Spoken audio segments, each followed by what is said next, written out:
And so the first runs of the morning come to Shahzad just. And so McCarthy about to bowl his opening delivery.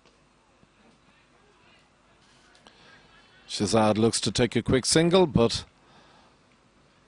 Ireland and Afghanistan, unfortunately, match one was rained off.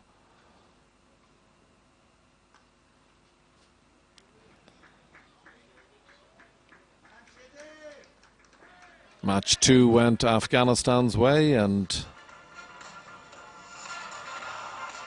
the first boundary of the morning to 2 overs gone now. Afghanistan 6 for naught.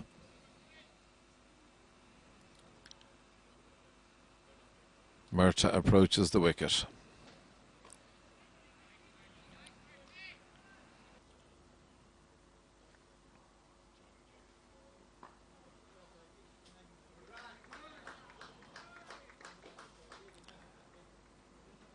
Single down to mid-on.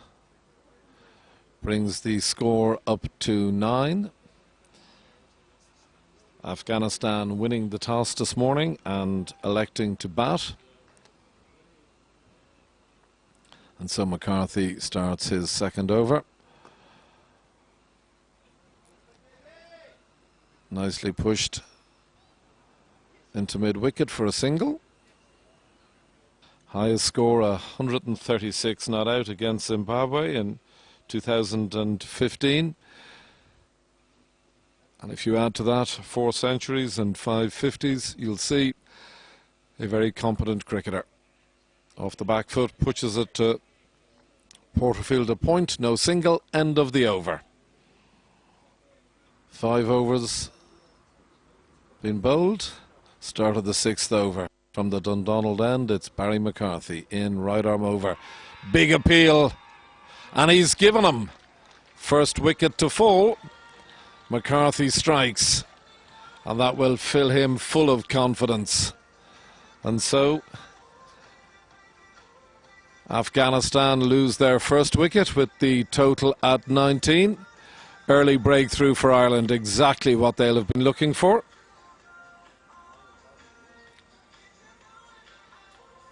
And so Mohammad Javed Ahmadi departs, and the incoming batsman for Afghanistan is Rahmat Shah. He waits no longer, makes his way. Oh, and a very useful delivery first up. It's been a really good spell of bowling this by the Irish opening.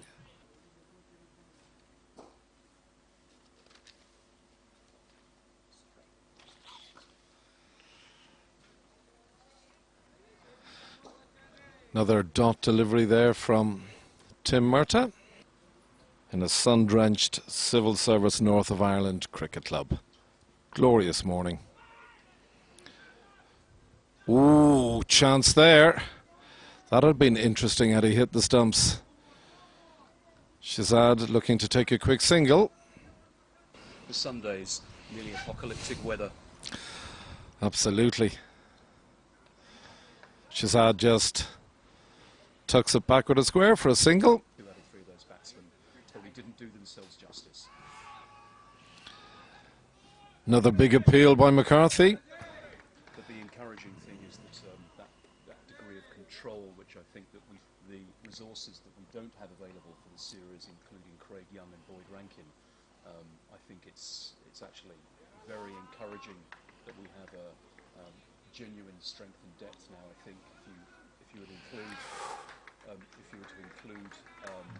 Graham McCarter in that as well, Mark Adair, who hasn't obviously got injured. I think Gary Wilson and Sean Terry. Sean getting his first cap for Ireland. Big day for him and big day for his mum and dad. Absolutely right. No, it's great. Peter playing his cricket now with the Malahide club.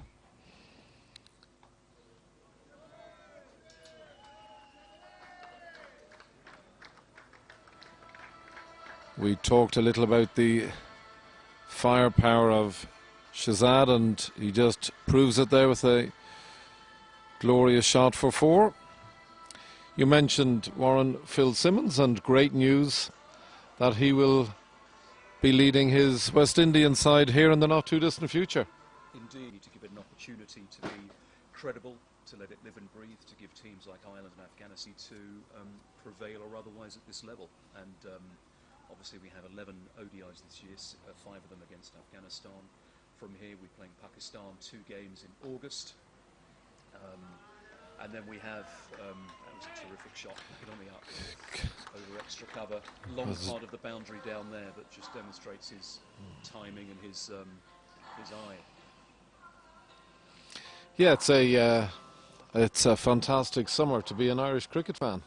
And from our source, this year we've got 13 limited overs internationals. The girls are going to be playing against Bangladesh and South Africa. So it really is from famine to feast in terms of our fixtures. It's become. And long may the feast continue. I want to, I suppose, bring you back to what you spoke about, the fixtures against England next year, Warren, which caused a huge ripple of excitement when they were announced. Bristol and Lords. Now that's something that's certainly going to whet the appetite of all Irish cricket fans. Yes, indeed. I mean, certainly a fixture that we look forward to. We're in Civil Service North of Ireland Cricket Club this morning. Ireland playing Afghanistan in a 5-match series. Unfortunately, match 1 fell foul of the weather. Afghanistan won the second game, and Ireland will be looking to get on even terms today. We're in the 12th over of play.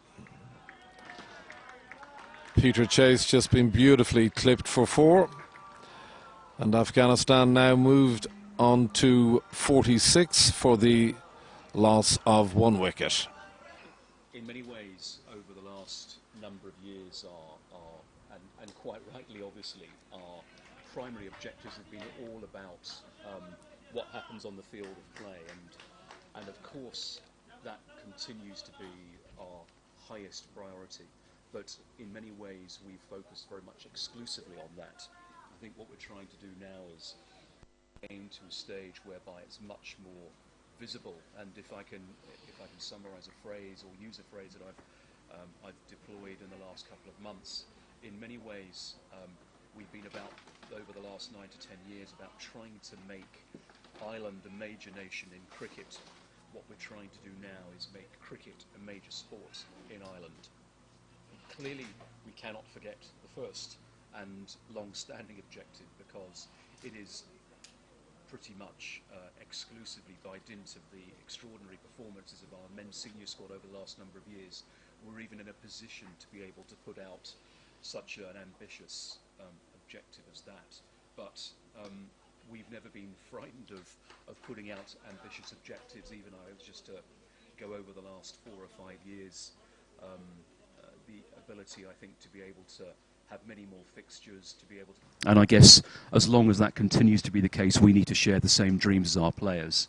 And certainly an opportunity to play in front of tens of thousands of fans against England at Lords is hopefully just another stepping stone along the pathway to making cricket mainstream. Kevin bowled particularly well on Tuesday, picking up 4 wickets. And from an Irish perspective, he'll be looking to replicate that, no doubt.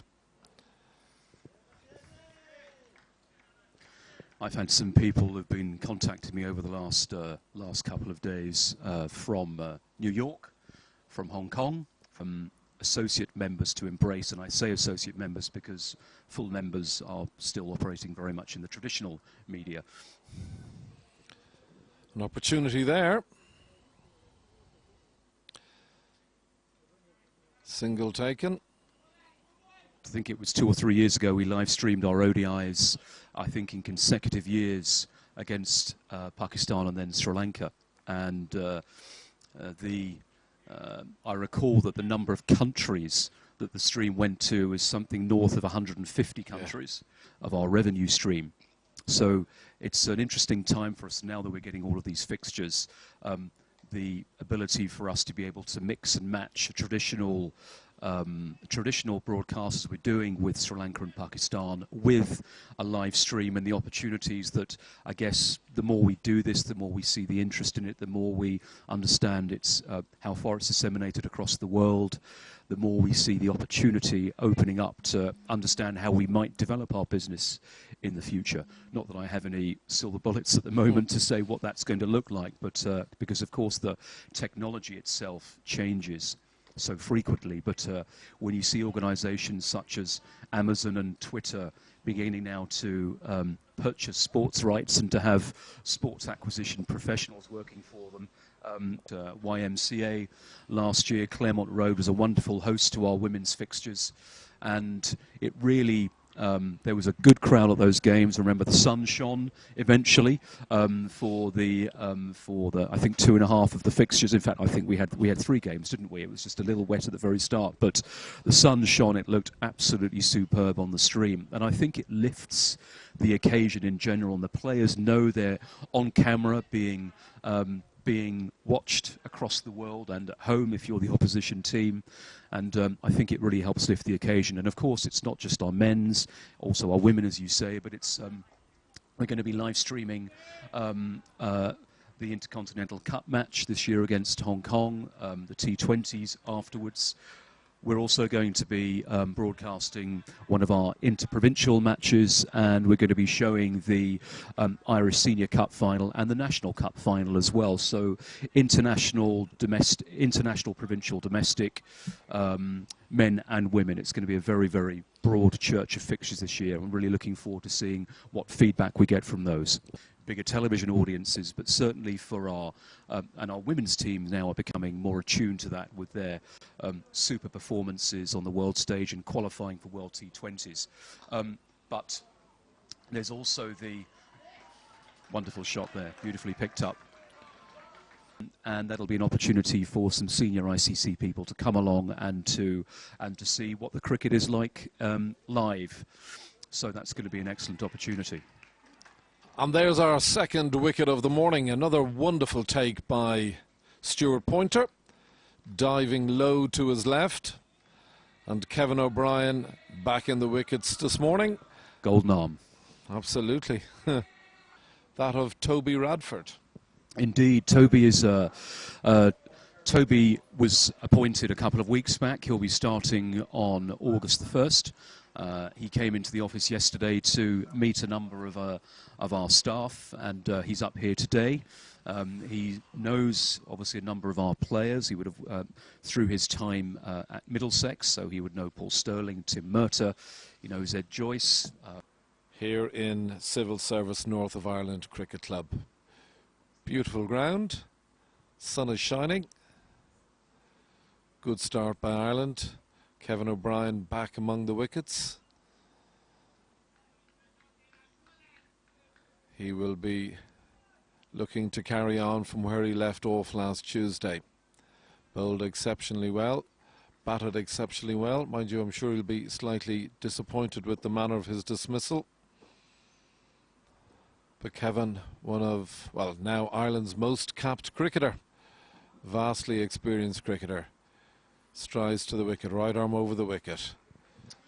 I remember a couple of, sorry, forgive me. I remember a couple of years ago I was talking about the live stream, and one of those fixtures was against Pakistan once he has a look at the pitch. So he certainly is a player who is just extraordinary, just bat and ball, that ability to inspire. Of course, I'm not mentioning the obvious in terms of Bangalore March I think it was 2nd, 2011, and but please feel free to mention it. He's certainly a player who has the ability to inspire when he's on song. Absolutely. The incoming batsman for Afghanistan, Samiullah Shinwari.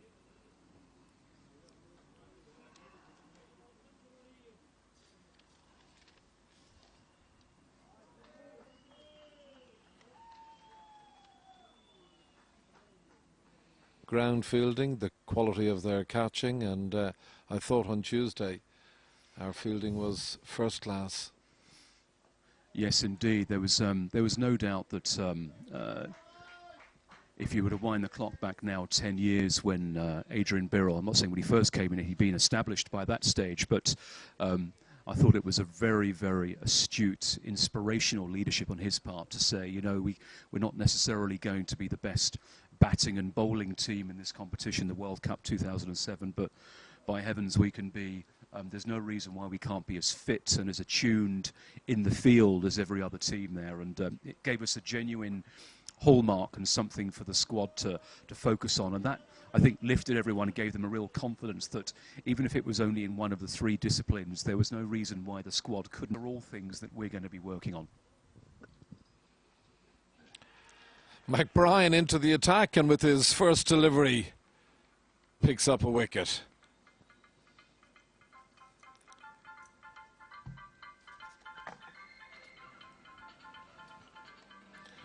And that will certainly fill the captain of the Northwest Warriors, Andy McBride, full of confidence. What a terrific way for him to start.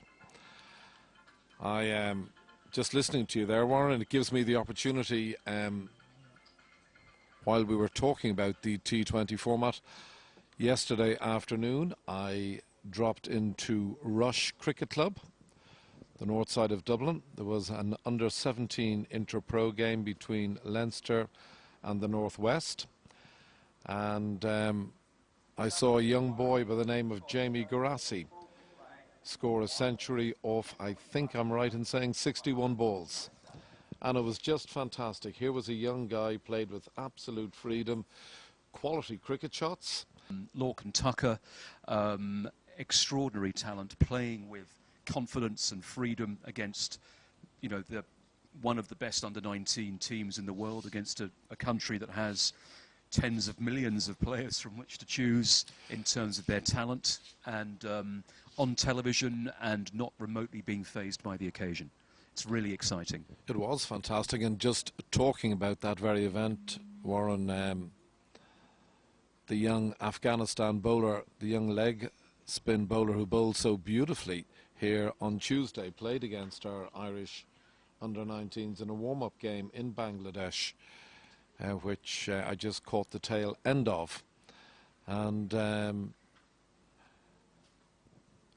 I suppose it's cricket. He bowled his 10 overs. I think his figures were 0 for 57 on that day, and here he is a couple of months later against our men's side, and he bowled just beautifully last Tuesday.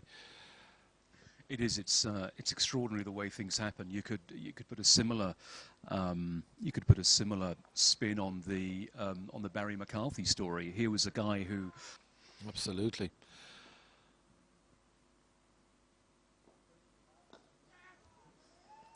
Kevin O'Brien back into the attack. Beautiful shot from Shazad. Drives him down the ground for 4. He moves on to 40. To try and get the batsman out. It's done in a number of ways, and I think this is going to be an absolutely fascinating battle. Certainly seems at the moment first blood to Mr. Shazad, but never underestimate our Kev. Absolutely. Game 3. Afghanistan won the toss this morning, elected to bat, and having done so, have moved on to 68 for the loss of 3 wickets.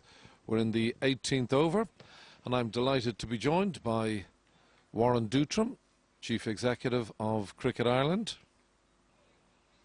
It's a pleasure to be here, Heatley. Thank you very much indeed for your warm welcome, and it really is great to be here watching what I hope I wouldn't be contradicted in saying are the 2 best teams in just under test or under full member level, really slugging it out. It's great to watch Kev. I think one of the things about his bowling is it's terrific variation. The delivery just before that one, you saw he just put an extra yard of pace in. His variations of pace, bounce, what he's able to do, the ball out the wrist. I think he really is a very, very clever cricketer. Just about to commence his second over, Andy McBride.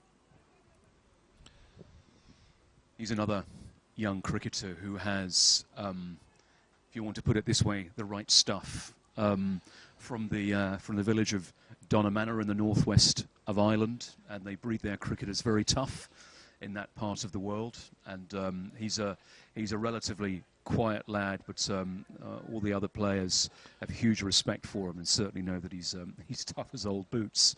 And you know, we'll recall one of his very first competitive outings for Ireland was in the World T20 qualifier in 2014, and he, memory serves, he opened the bowling against that rampant Dutch record-breaking score, and that's the sort of thing that to a cricketer with, should we say, less mental strength could be in fact crushing. But he has come back remarkably well, and as he's demonstrated, it isn't just with the ball, and he took a wicket with his first ball here, but as we saw against Sri Lanka in that second ODI, he really is quite something with the bat as well when he gets his eye in. And these aren't slogs; these are proper cricket shots. And I think John Bracewell, our coach, talked about the fact that he sees in time Andy McBride becoming a batting all-rounder. And as we saw in the recent World T20, a wonderful fielder as well, Warren.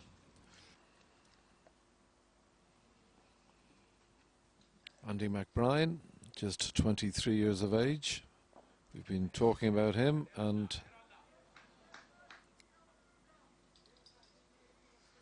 I think it's fair to say as well, Heatley, if you look at the talent in the Afghans, you mentioned there, one of the young players now was in the under-19 team only a matter of 6 months ago, and that's an extraordinary story. I know you had Shafiq Stanigzai on your commentary, or on the commentary here on Tuesday.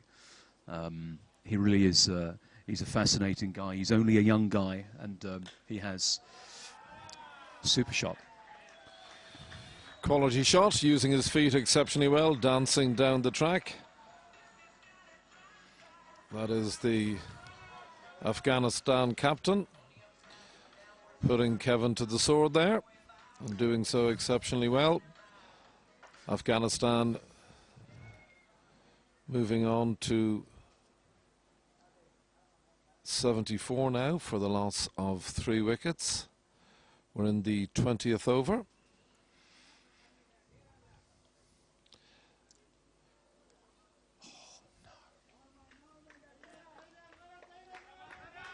Pity there. Big opportunity. Indeed, that is a big opportunity. These things happen.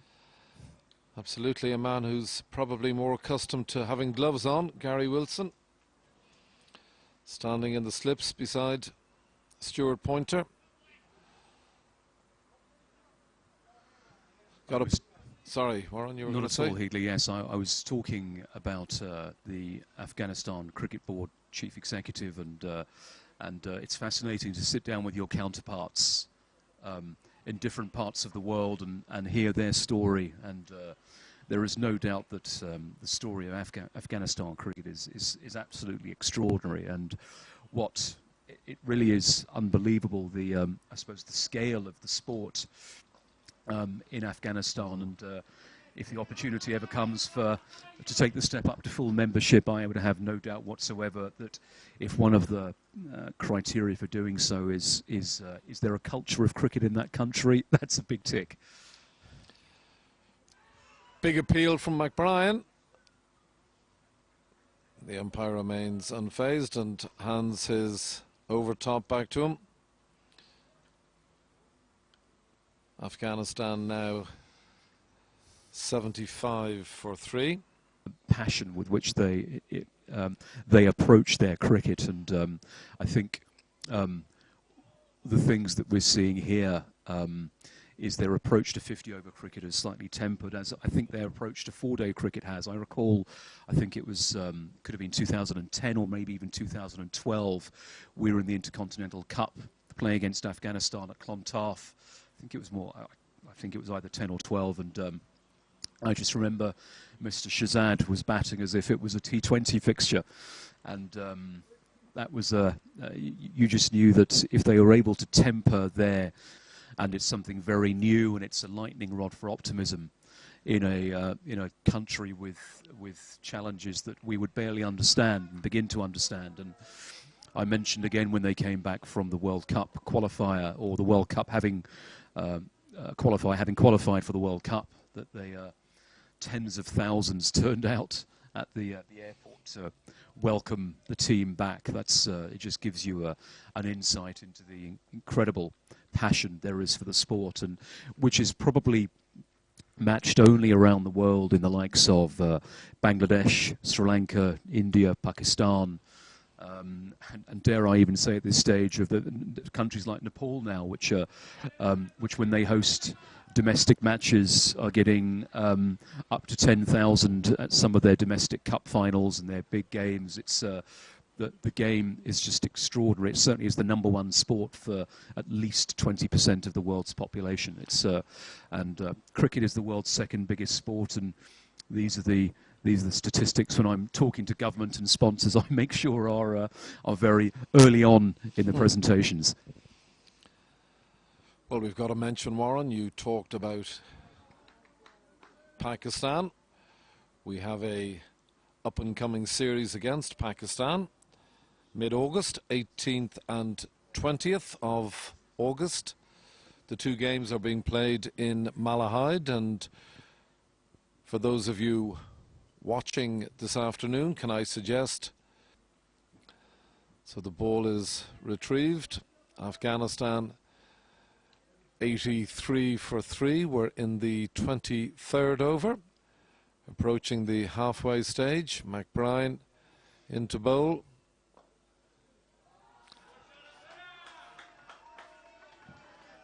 There you go.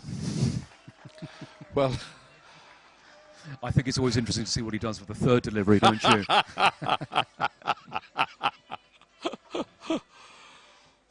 Yeah. Beautiful cricket shot, I have to say, though, Warren. It was. You say got to the pitch of the ball. Absolutely right. Head beautifully positioned over the ball, and well, you could say in a way he's bowling to his field. It's just that it's going over the field yeah. at the moment. Well, we talked about the steel that McBride possesses. He'll need it now as he comes round the wicket.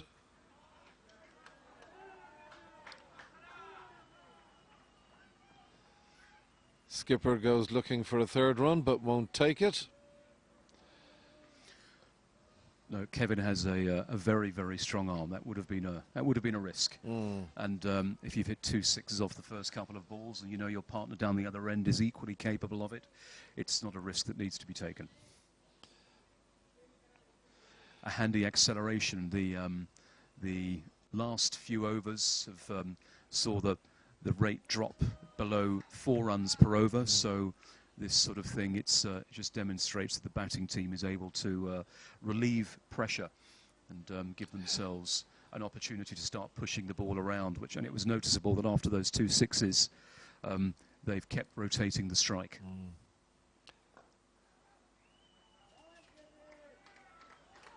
And Shazad getting in on the action now. Hitting a beautiful 4 down the ground. I think one of the things that was very noticeable about Shazad on Tuesday, Warren, was his ability to attack both the first and the last ball of the over. Yes, absolutely right. No, he always backs himself, and sometimes obviously it doesn't come off, but if he's got 60, 70 runs before it doesn't come off, it's you know that he's probably played his role to a large extent. That comes through confidence, and the one thing you can say about Shazad is that when he's been in the team, he's always played for a guy to play the way he does. He has a very high percentage of, he's got a very high percentage success rate, and I'm not quite sure whether he is where he is in the world rankings, but I think I saw the other day that he would be the highest ranked player, I think, on probably the highest ranked non-test player, I think, in ODI cricket. No, he's an incredible talent, and it shows you don't necessarily, I hope this isn't ungenerous, you don't necessarily have to look like an athlete in order to prevail. I mean, you only have to look at his batting average. He's also a mighty fine glove man. He is indeed. Barry just getting his 4th ODI cap for Ireland. Came in against Sri Lanka a couple of weeks ago and did exceptionally well in his debut.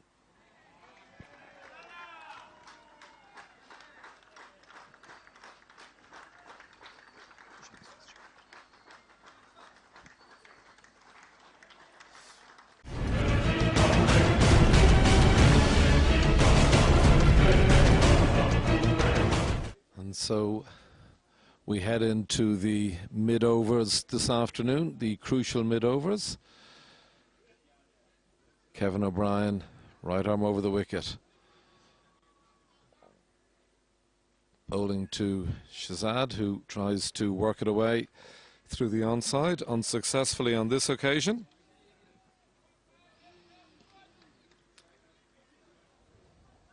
As we say goodbye to Warren Dutram, I'm going to say hello and good afternoon to Abdul Wali, the manager of the Afghanistan cricket team. Abdul, you're very welcome, and it's good to have you this afternoon. Assalamu alaikum and good afternoon to all viewers all over the world watching Afghanistan Ireland match today. And thank you for inviting me to the commentary box. It's our great pleasure to have you in the commentary box. I suppose I'm going to start by asking you enjoying your visit to our shores? Exactly. We really enjoyed being here in Ireland and played one match, and this is the second match. We hope the weather allow us to play in 2 more matches the same like this one, because weather is here a little bit, you know, sometime rain, sometime not. But if the weather remain like this, so the viewers and we all will be able to watch 2 more very good games. Absolutely, and I think it's fair to say we're watching possibly the top 2 associate countries in world cricket. Great friendly rivalry between Afghanistan and Ireland. They've played some terribly important and some really good cricket matches over the last 5 or 6 years. It's ebbed and flowed between the 2 countries. You might just tell us about the tell us a little bit about the sides that are on show here today. Yeah, batting well, winning the toss and decided to bat. Today was a little difference in the beginning of Ireland bowling. They really bowled well today in a good line and length, pitching in the right areas. That's why they stuck the Afghan hard hitters who loves to hit, especially MS Mohammad Shahzad, who loves to hit all around the ground in power play. So they bowled really well and got some early wickets. But good comeback by the Afghan team with the partnership especially between Mohammad Shahzad and Asghar still going on. So hopefully they will get around 250, who always entertain the viewers. That's why he is too famous. He's playing the way the people loves to watch down the. That is sorry, and as Abdul Wali, the manager of the Afghanistan side, talks about him playing the way the viewers love to watch, he delivers another glorious shot over mid-on for 4. The protocol that needs to be followed, re-concussion. And there's the 4th wicket of the morning. A really good catch, that.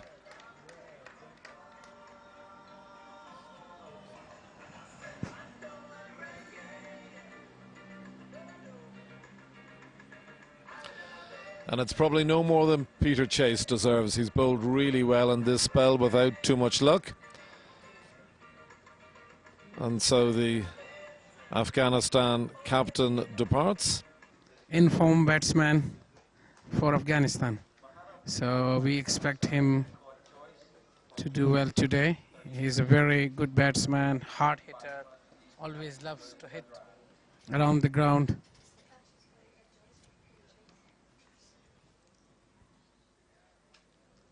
But as much as Shahzad is there, you will expect more and more runs.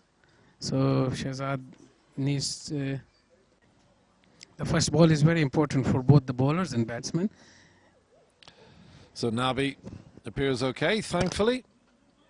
Takes his guard. Peter Chase at the top of his run. Peter Chase from the Malahide club. Big stride, right arm over the wicket. Nabi off the back foot. Hits it square of the wicket for a single. He'll be glad to get off the mark. Good couple of overs this for Ireland. Yeah, they did come back very well.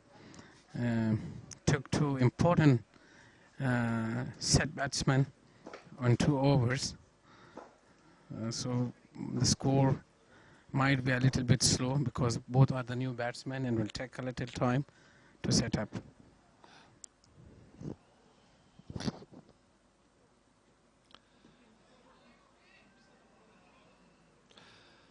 Abdul, one of the things that I know many of our viewers, particularly our Irish viewers, will be keen to know, all these Afghanistan cricketers, they all full-time cricketers? Exactly. Our cricketers don't have any other job. They are just playing cricket. They don't have, because in Afghanistan you have to give your time to the cricket. If you don't give a time, it will be difficult. Good to be back. Peter Chase on from the Dundonald end. Tickled down to fine leg for just a single. Afghanistan 147 for 5. It's been a real interesting morning's play, and indeed afternoon's play. Game has ebbed and flowed.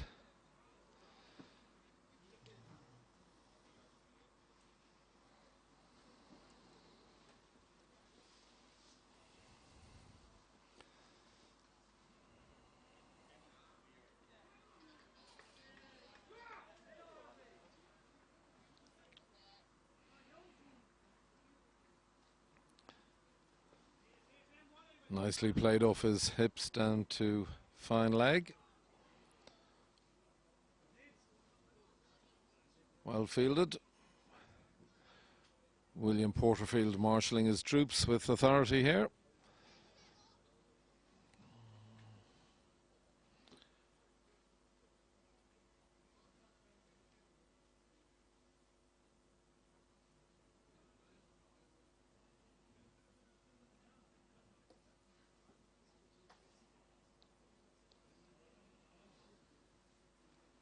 And so play resumes.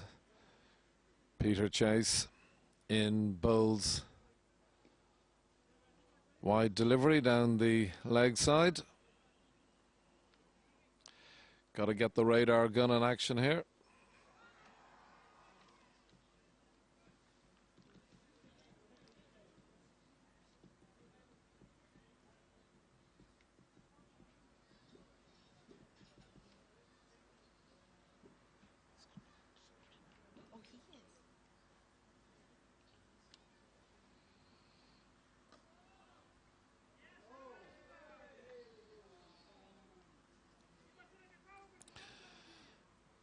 Good to see so many people here this afternoon, and for those of you who are just coming to us courtesy of our live stream, can I bid you a very warm welcome.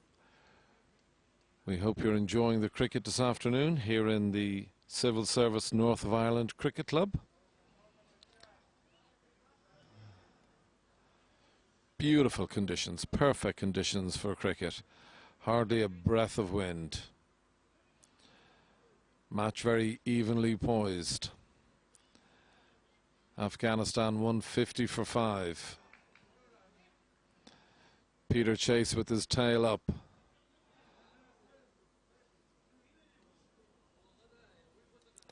Ireland will be looking to capitalise on the couple of wickets they've just recently picked up.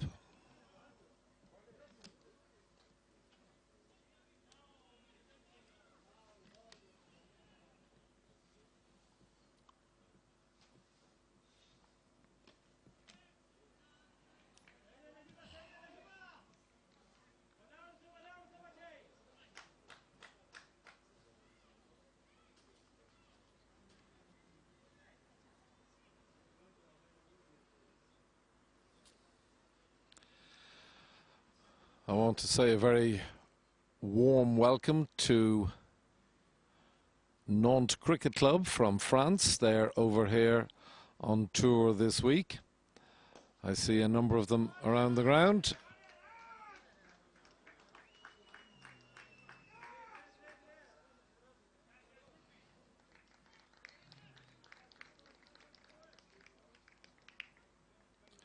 Very well fielded by Barry McCarthy, showing great athleticism, stopping the boundary.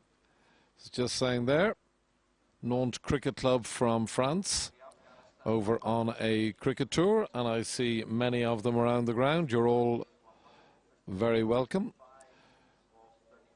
Good to see you here, and I hope your tour is going really well. Hope you're having plenty of crack on and off the field.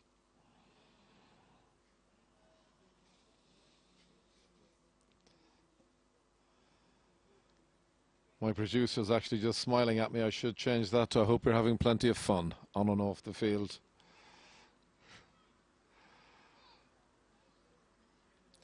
And great to see so many youngsters here playing cricket, playing stumpy and all sorts of cricket. Good luck to them. Hope they're enjoying it, and I hope you're enjoying the cricket we're bringing to you this afternoon.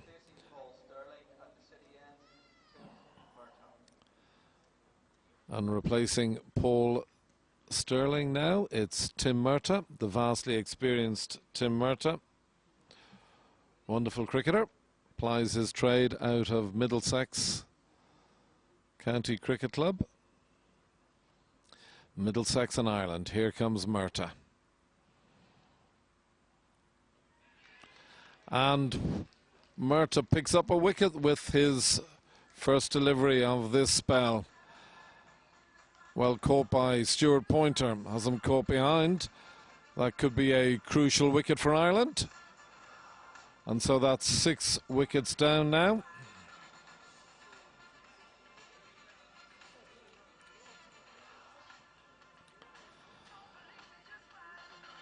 Making his way out to the wicket now, it's Mirwaz Ashraf.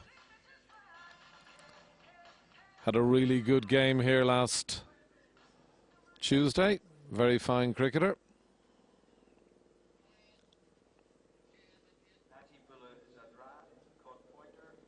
Tim Murtagh having taken one of those wickets, and in he comes from the city end. Right arm over.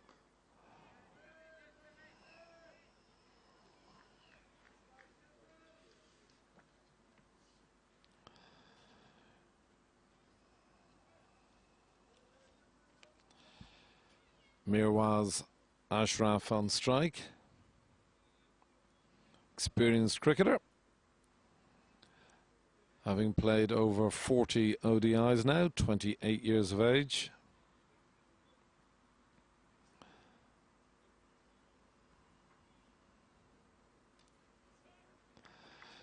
Murtagh tying him up here, trying to play it into mid-wicket. No single taken.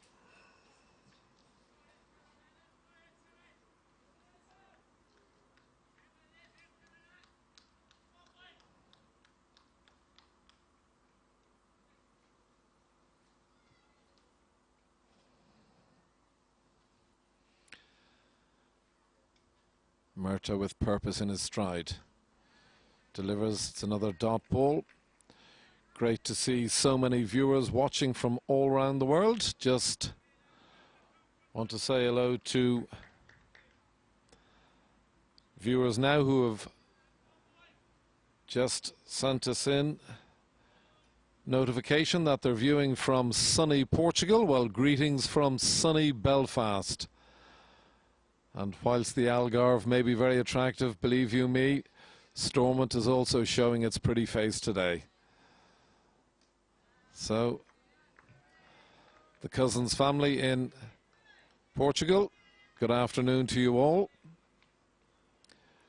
Hope you're enjoying a well-earned break. We're certainly enjoying bringing you the cricket here from Stormont this afternoon. Great day's play.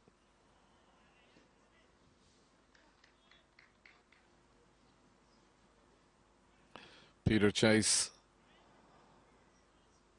about to commence the 36th over.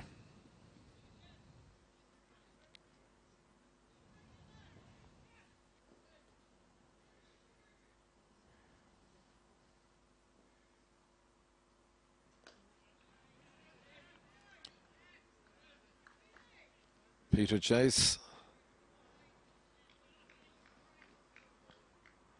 very fine young bowler from the Malahide Cricket Club, has played a lot of underage cricket for Ireland.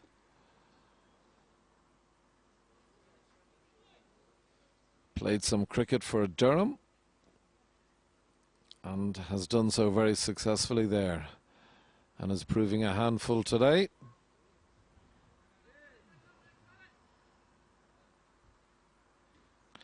Nice shot from Nabi there.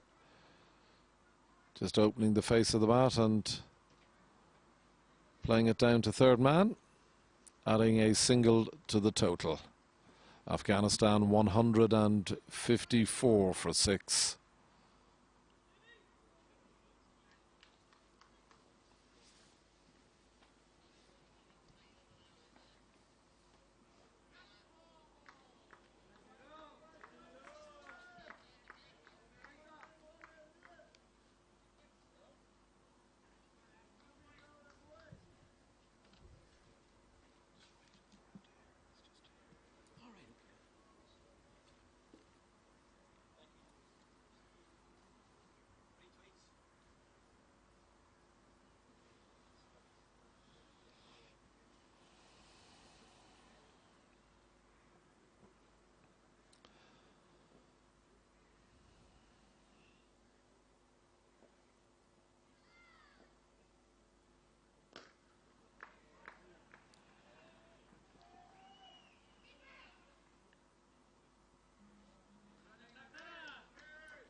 Slightly short of a length.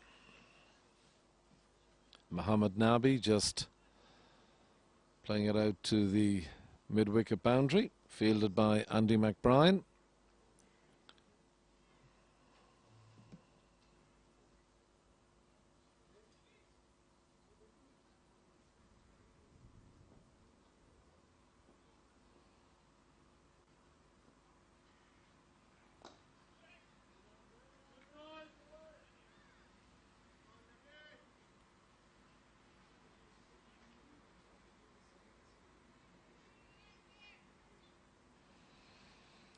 Good cricket here. Crucial stage of the Afghanistan innings.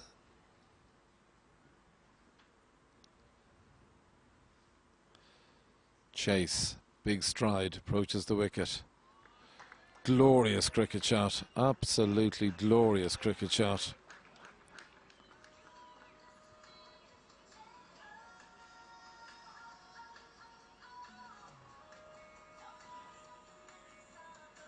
Off the back foot, getting right on top of the ball, punching it out through the covers for 4.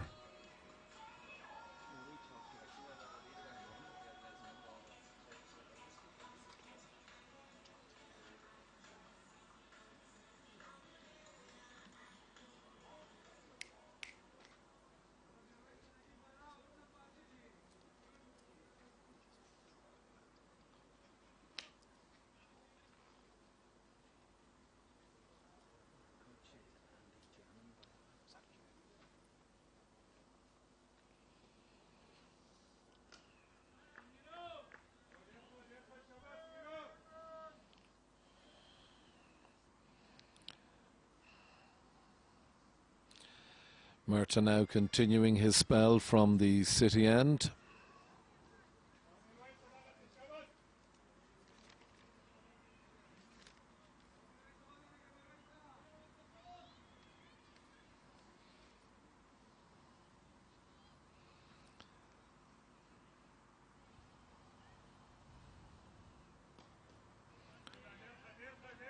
No matter where he's played his cricket, he's proved himself to be an enormously economical bowler, Tim Murta. 34 on his back.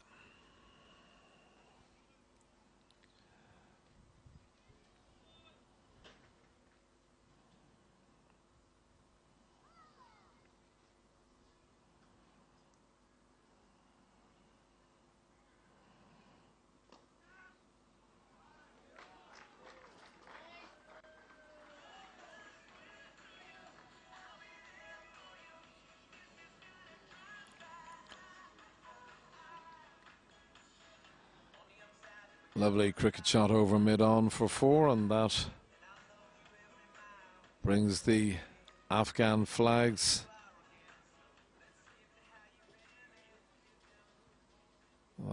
them to be waved with pride.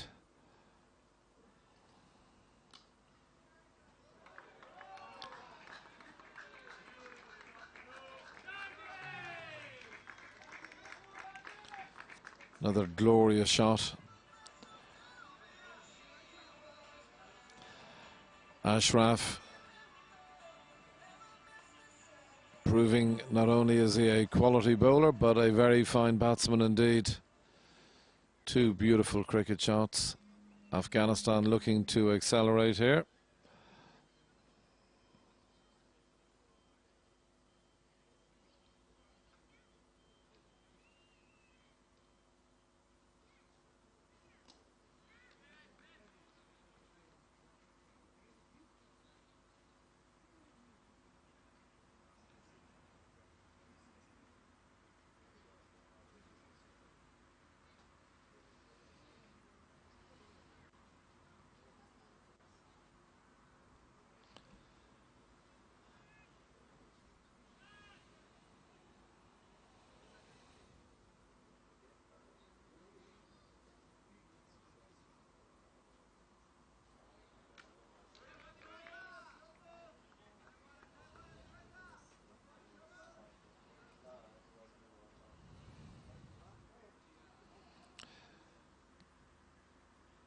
Murta concludes the 37th over, and he does. I want to say hello to all in Greystones Cricket Club who are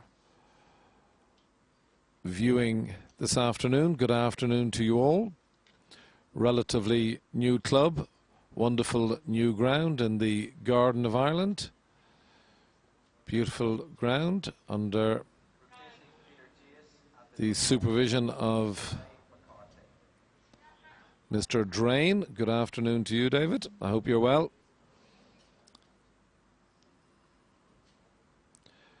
Great cricket man.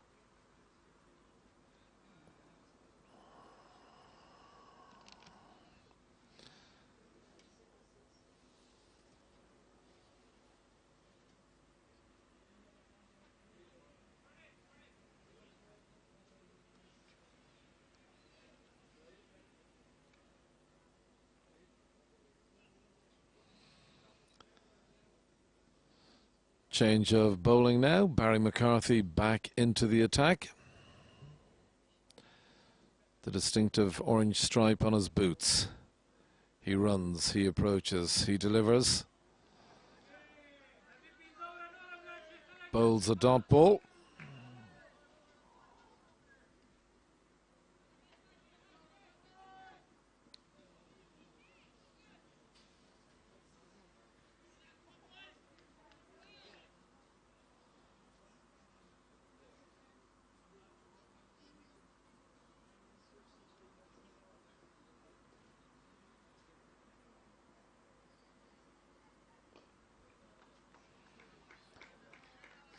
Nicely played, square of the wicket. Just the single.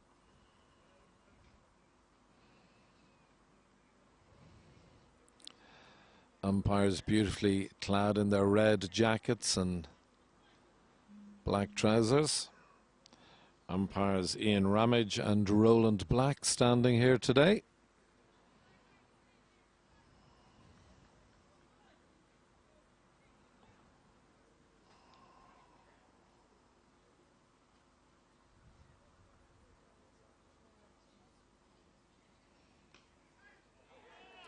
And that's a brilliant catch. We talked about a little bit of sloppy catching on the part of the Irish side earlier on today. Well, that was absolutely superb. McCarthy back in the wickets.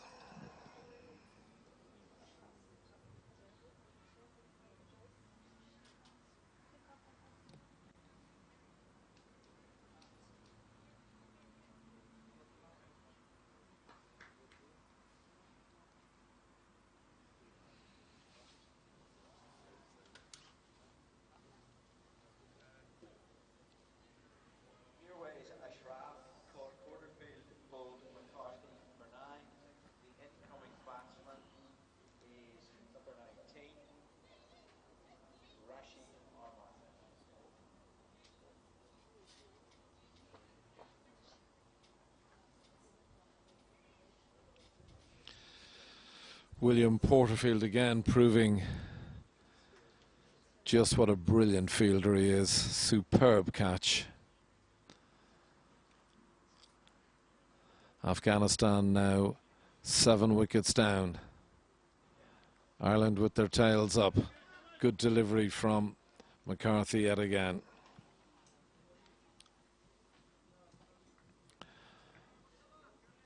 Ireland will be looking to capitalise in the middle overs now.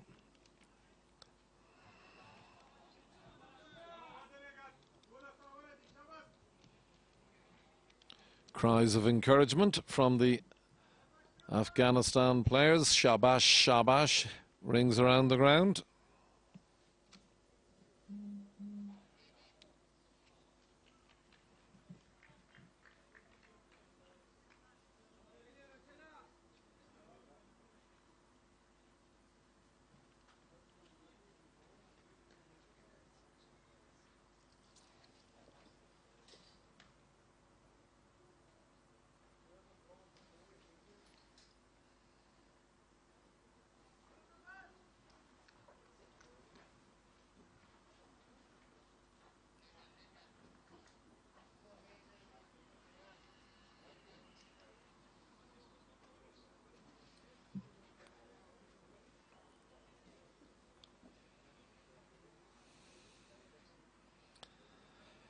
Kevin O'Brien comes back into the attack now from the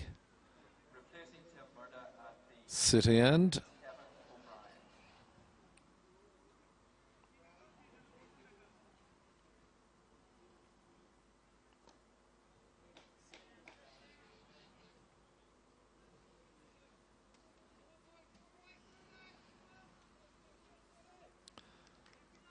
Looking forward to speaking to a number of cricketing people throughout the rest of the afternoon. Joining me very shortly will be Andrew Balbirnie. I look forward to having a chat with him. O'Brien, right arm over. Another dot. Sterling in. Powerful throw to Pointer. Back to Sterling.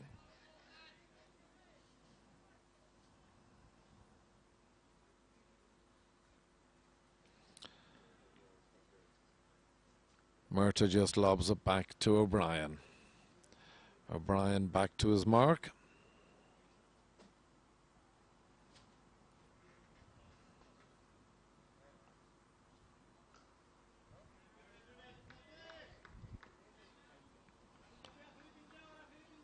Bowls another dot ball. Dot ball so valuable at this stage.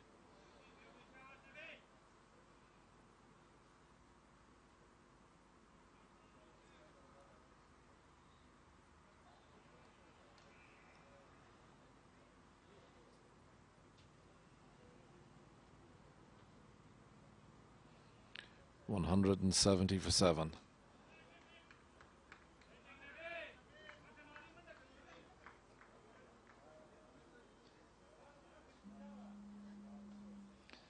Nabi getting up on his toes there and just pushing it through the covers.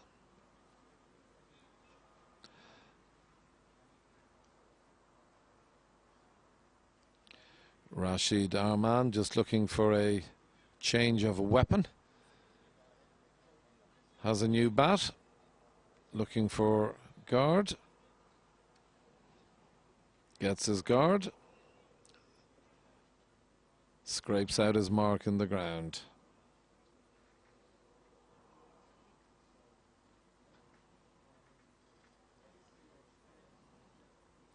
O'Brien in bowls. Just push to mid-off, no single. 171 for 7. We're in the 39th over. This is the third game in a 5-match series, bringing you all 5 games on the live stream. We're in Civil Service North of Ireland Cricket Club. And boy, do they have the place looking fantastic.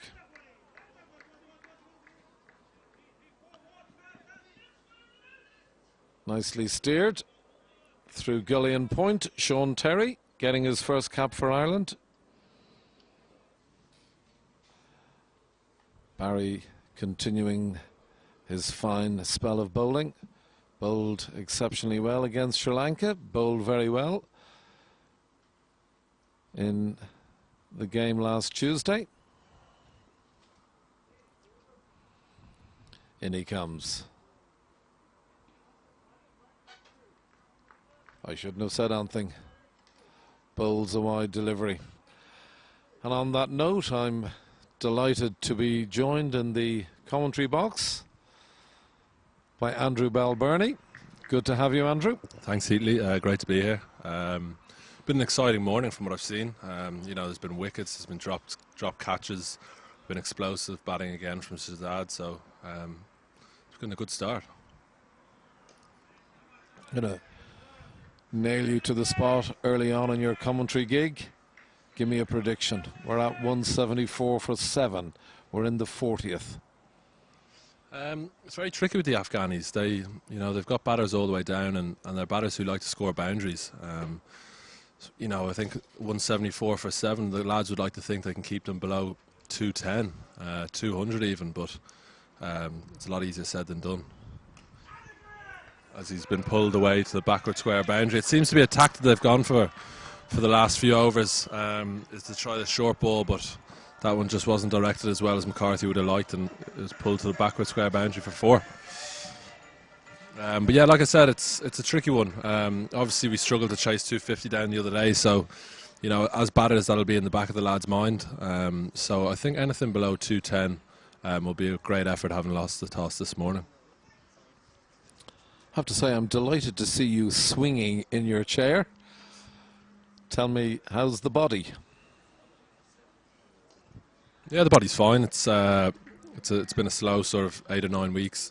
I've been back in the pool this week with Kieran O'Reilly doing some kind of aqua fitness, which is a bit different, but it's very good. The hips kind of pulled up well after it, so things are moving better than I kind of hoped. So you know, I don't want to get carried away. I'm well aware it's a hip injury. You don't want to rush back from it or anything, but so far so good. And you know, I'm just going to keep the head down and keep working on the rehab and get it right, so I can be back hopefully and playing in these sort of games. We off all crutches now and yeah, walking all crutches unaided, off, walking unaided, and good man. All on my own, which is nice. It's a good length from McCarthy, that. Albeit I feel these Afghans, you know, I think Nabi is such a dangerous player for them, ex-captain. You know, he'll definitely, in his head, he'll be thinking that if he can bat to 50, they could easily get 250 plus. So with 7 wickets down, this is the vital wicket, Nabi. No doubt Porterfield will be chatting to McCarthy intently about tactics to Nabi and try to keep him off strike as much as possible and bowl to the bowlers.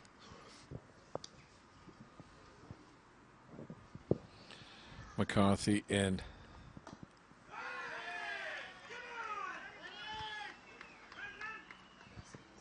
Terry slides. It's just the two. Outfield doesn't seem as quick as it usually has been in Stormont. A few of the balls seem to have plugged that have been Certainly don't think it's as quick as it was on Tuesday even. Yeah. So you say it's been very noticeable, the number of balls that have held up inside the rope. Yeah, like the Afghans, we all know now at this stage that they like to hit the ball in the air, and they're probably not getting the value for shots that they would normally like to get, particularly playing in the subcontinent for most of their year's cricket. It's just holding up a bit, which seems to be frustrating them a bit. But again, like I said, this Nabi wicket is a vital wicket. This can kind of determine whether they get 220 or 260. So it's vital that we can try to get this breakthrough as soon as possible. And no doubt you're getting great pleasure watching a fellow Pembroke man perform so well in the Green of Ireland. Yeah, absolutely. I got a lift up with his mother this morning, who also provided me with a couple of fajitas, which is where I was just now. So no, it's brilliant. Pembroke, like all clubs in Ireland, really are close-knit family clubs, and you know, I grew up with Barry and Louise and all the McCarthys. We grew up, we're a similar age group, and to see him make his debut at Malahide, as disappointing as it was not to play, but to be there to see him and do what he's been doing well all summer, and that's taking wickets and contributing to teams. So yeah, he's settled in nicely here the last couple of games, and he's certainly one for the future, and I hope he can be in there for a long period of time. And as well, Sean Terry, it's brilliant to see him making his debut. I've played against him a few times in county cricket, and he's a very fine player, and you know, as a kind of youngish enough player, it's great to see these guys come in and doing well in international cricket. You know, some of these guys aren't going to be here for a long time, so we need to replace some of them, you know, over the years. So it's exciting for a young cricketer to see guys come up through the ranks and earn their spot. Well bowled by Sterling. Past the outside edge. Delighted to be joined by Andrew Balbirnie. Andrew just mentioned there about the close-knit Pembroke family, which it is. Great club. One of the 4 clubs in the Sandymount area on the south side of Dublin. He also mentioned Sean Terry. Sean playing his cricket with YMCA, another Sandymount club, and Pembroke. Big game tonight. Absolutely, that's what I was just coming on to. Yeah, really good game. 2 teams at opposite ends of the table. Run out chance here, Portno. Oh, thinking about it, not out. Potentially would have gone upstairs. Look close from here. It's always close when the batsman gets a slide in, but good running again. Pushing the fielder long off under pressure and gets back for the 2. These sort of, you know, they're just kind of ticking along at 3 or 4 now over here, which is good batting. You know, they're going to look to explode in the last 5 or 6. But if they can keep chalking up 5 or 6 and over until that stage, they're going to come out with a decent total. just getting back, Andrew, to your own injury, which thankfully you're very much on the mend from. When do you hope to be back donning whites again? Any idea? I've kind of, it's obviously something that it's in your head the whole time. It's being a cricketer, you want to be back as soon as possible, but at the same time I don't want to put a date in it as such, because I just kind of, you know, it all depends on how I shape up after this sort of block of rehab, you know, in the pool, on the Alta G treadmill. There's still a long way to go, and I don't want to get complacent when it comes to this sort of rehab. Oh, just gets the outside edge, pushes down to Barry McCarthy, just the one. It's something I want to get right. I don't want to kind of rush back early and then, you know, a few months down the line get it flaring up again. So there's no date as such. I'm hopeful, and Kieran's hopeful, that I'll be playing some sort of cricket in mid-August. You know, it could be earlier August, could be later August. But you just got to take each week as it comes. I knew that from the outset, that it was going to be a long period away from the game, and I've kind of given myself the whole summer to get it right. So there'll be no rush to come back. There's a lot of cricket left in me, and I want to just make sure I don't get something like this happening again. And it's a it's sort of a busy autumn/winter program for Ireland this year. A lot happening. Yeah, there is, and that's exciting. As a supporter and as a player, you know, we've gone through years where we haven't had a lot of international cricket, and now we find ourselves playing 10, 15 ODIs a year and going on tours playing I-Cups and ODIs and T20s, and that's what we want. That's what the players coming up through the ranks want to see as well. Chase comes in for the 42nd over. Porterfield, the backward point, saves yet another run.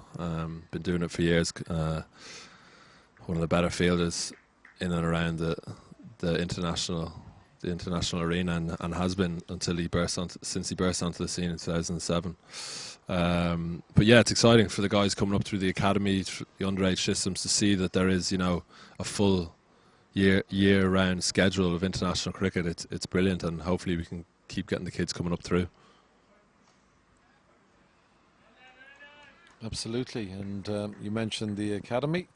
Just speaking with the Chief Executive of Cricket Ireland, Warren Dootram, earlier on this morning actually, and he was just telling us about the Toby Radford appointment. I'm sure he's a guy you've come across. Yeah, he is. When myself and Paul first went to Middlesex, he was the sort of first team coach there.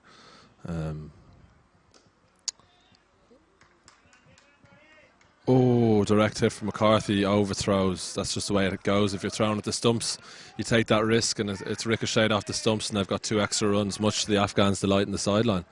But yeah, it's when we first went over, I think we were about 16 at the time, and you know, obviously unknown territory for the two of us.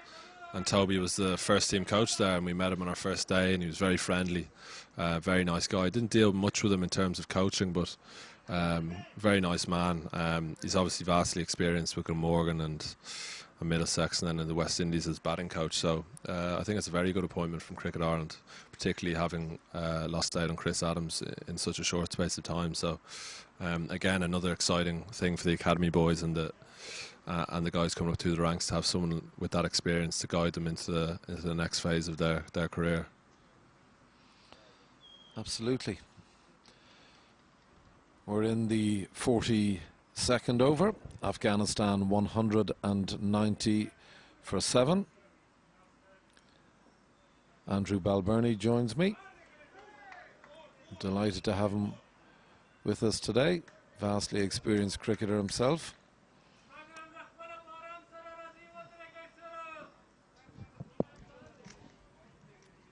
Having played against Afghanistan on a number of occasions, Andrew, I'm not quite sure whether you can understand what it is they're shouting. No, I think any clues? I think it's positive. They are a very boisterous bunch, which is brilliant. You know, they've been a breath of fresh air to world cricket since they've come onto the scene since 2010, and they play a very good brand of cricket also, which helps. Chase going for the short ball, and it's cut out to Wilson out of the deep cover boundary just for 1. It's definitely, you know, from watching today, it's particularly with Peter Chase, they've looked to kind of disrupt the batsman with that short ball. We saw a short leg go in earlier. You know, the Afghans playing in Dubai mainly, their home grounds. I think they've moved to India now, but particularly in the subcontinent, they'd be playing on low, slow wickets, and you know, a wicket with a bit of pace and a bit of bounce, and someone like with Peter Chase's ability can rough them up a bit.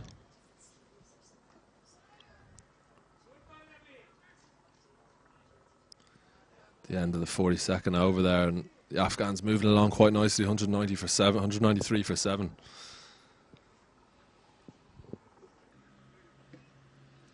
In comes Murtagh. Bowled. Just pushed out into the covers for a single.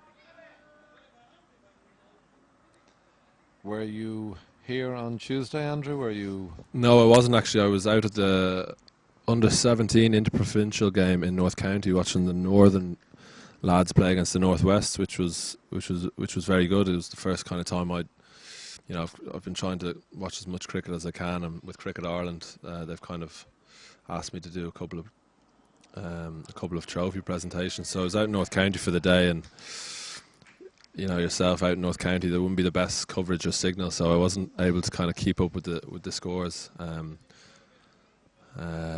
But no, I was due to come down on Sunday, but I set my alarm for 7 in the morning on Sunday morning. Looked at 6 to 7 different forecasts, and decided that it was probably the best thing not to travel up, knowing Stormont like Back I under do. the duvet? Back under the duvet. Yeah. Snooze was set for 10 a.m. That's fair enough.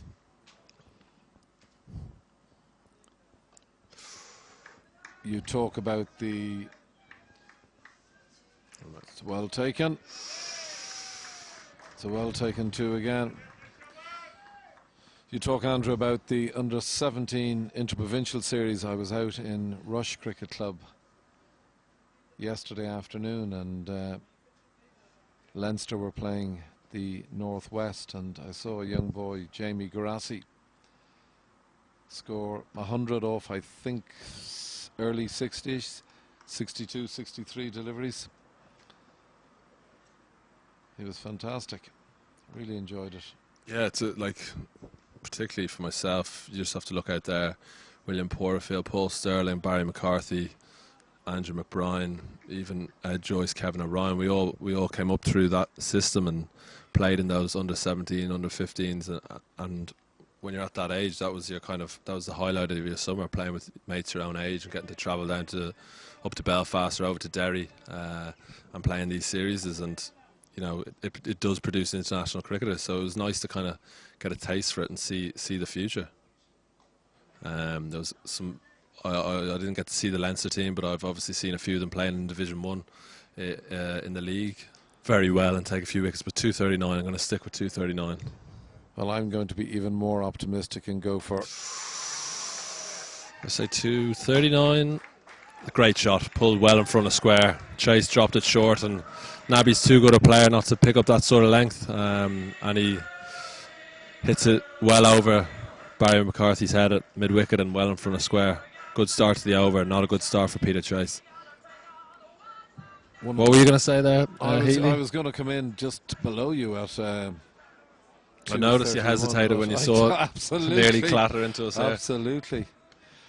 I was just... One of the things that was terribly noticeable on Tuesday, Andrew, was it's a better length. How the Afghanistan batsman went after delivery 1 and delivery 6 in the over time and time again. Yeah, and if it comes off, it's so effective. Absolutely, particularly the first ball, the over. You know, I'm not a bowler myself, part-time bowler, but there's nothing worse than being hit for a boundary in your first ball. Like, you are literally on the back foot for the rest of the over, and finding ways to kind of pull it back as such. So obviously 5 off the first 2 balls, Chase will be looking to do that. That ball is a good start. But yeah, the Afghans are very, you know, they're very much a boundary hitting team. We've obviously seen them running particularly well between the wickets at this stage of the game, but you just have to watch and admire Mohammad Shahzad, how he went about today and the other day. He's very much a boundary hitter, and one of the better boundary hitters around. Last ball, a dot ball from Chase, followed by another dot ball. It was interesting there to see Nabi walk up to Rashid Arman and just have a word in his ear, no doubt giving him a little bit of advice from a vastly experienced cricketer at this stage. Yeah, like Rashid is very early in his international career. He's obviously a top quality spinner, but he's still very young and inexperienced. So to have someone like Nabi at the other end, he'll be learning a lot of things from him. It's another short ball. It's just lobbed over Stuart Pointer. They'll probably pick up another couple here. But he's come back very well here, Chase. He's had a tough sort of year and a half with his back injury, and you know, it's like we're sort of in his shoes a bit at the moment, and it is tough. But to see him kind of come back and bowling with real venom and bowling very well in these last couple of games, it's brilliant to see, because like a lot of these other guys we've talked about, McCarthy and Terry, someone like Chase is definitely got a big future for Ireland. So like I said, he's come back in this over beautifully. Just needs to finish it off well.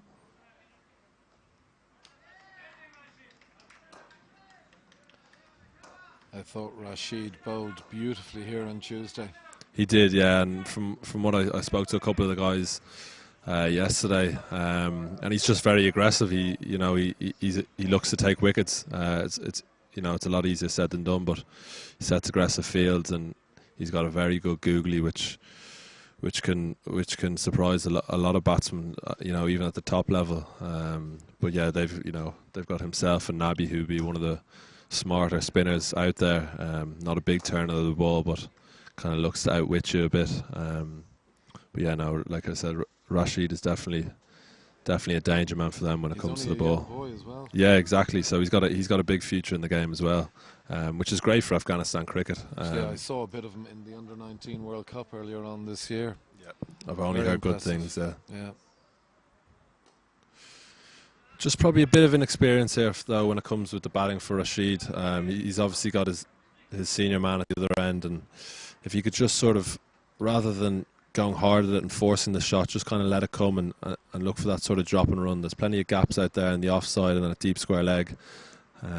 He just needs to kind of look for a way to get his senior man strike, but we'll definitely take the dot balls now coming into the last 5 overs. Tim Murtagh in, right arm over the wicket.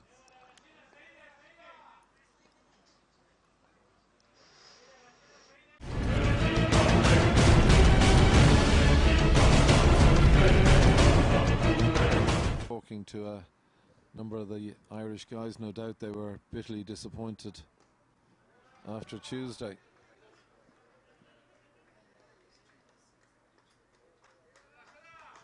Yeah, they were. There's no hiding from it. We've had a tricky sort of. As the umpire, just signals one short. That always helps. Didn't make his ground. Pretty criminal error really at this stage of the game, but Barry McCarthy, a good save single there down the third man. Yep. But yeah, there's no doubt in it. We've had a tough sort of period in one-day cricket and 2020 cricket. The guys are so desperate to put it right. We expect to chase down totals like that. The other day, Rashid has launched Murtagh over deep square boundary there, and that's gone for 6. So the one short run before doesn't seem to come to anything as Murtagh's sort of pulled over deep backward square. Wilson can only watch it go over his head and into the trees. But yeah, the guys are desperate to get things back on a winning run. We've had a lot of success over the last few years, and once you start losing games, then people are asking questions. But I've no doubt this is a fine team and a fine squad with being led in the right direction. We've just got to, as players, we've got to be producing the goods, and unfortunately we haven't been doing it right at the moment. But it's a funny game. It might take one win and then we're back on track, so hopefully that can come today. It'll be push and chase for 2 down at that fine leg boundary, turn it down.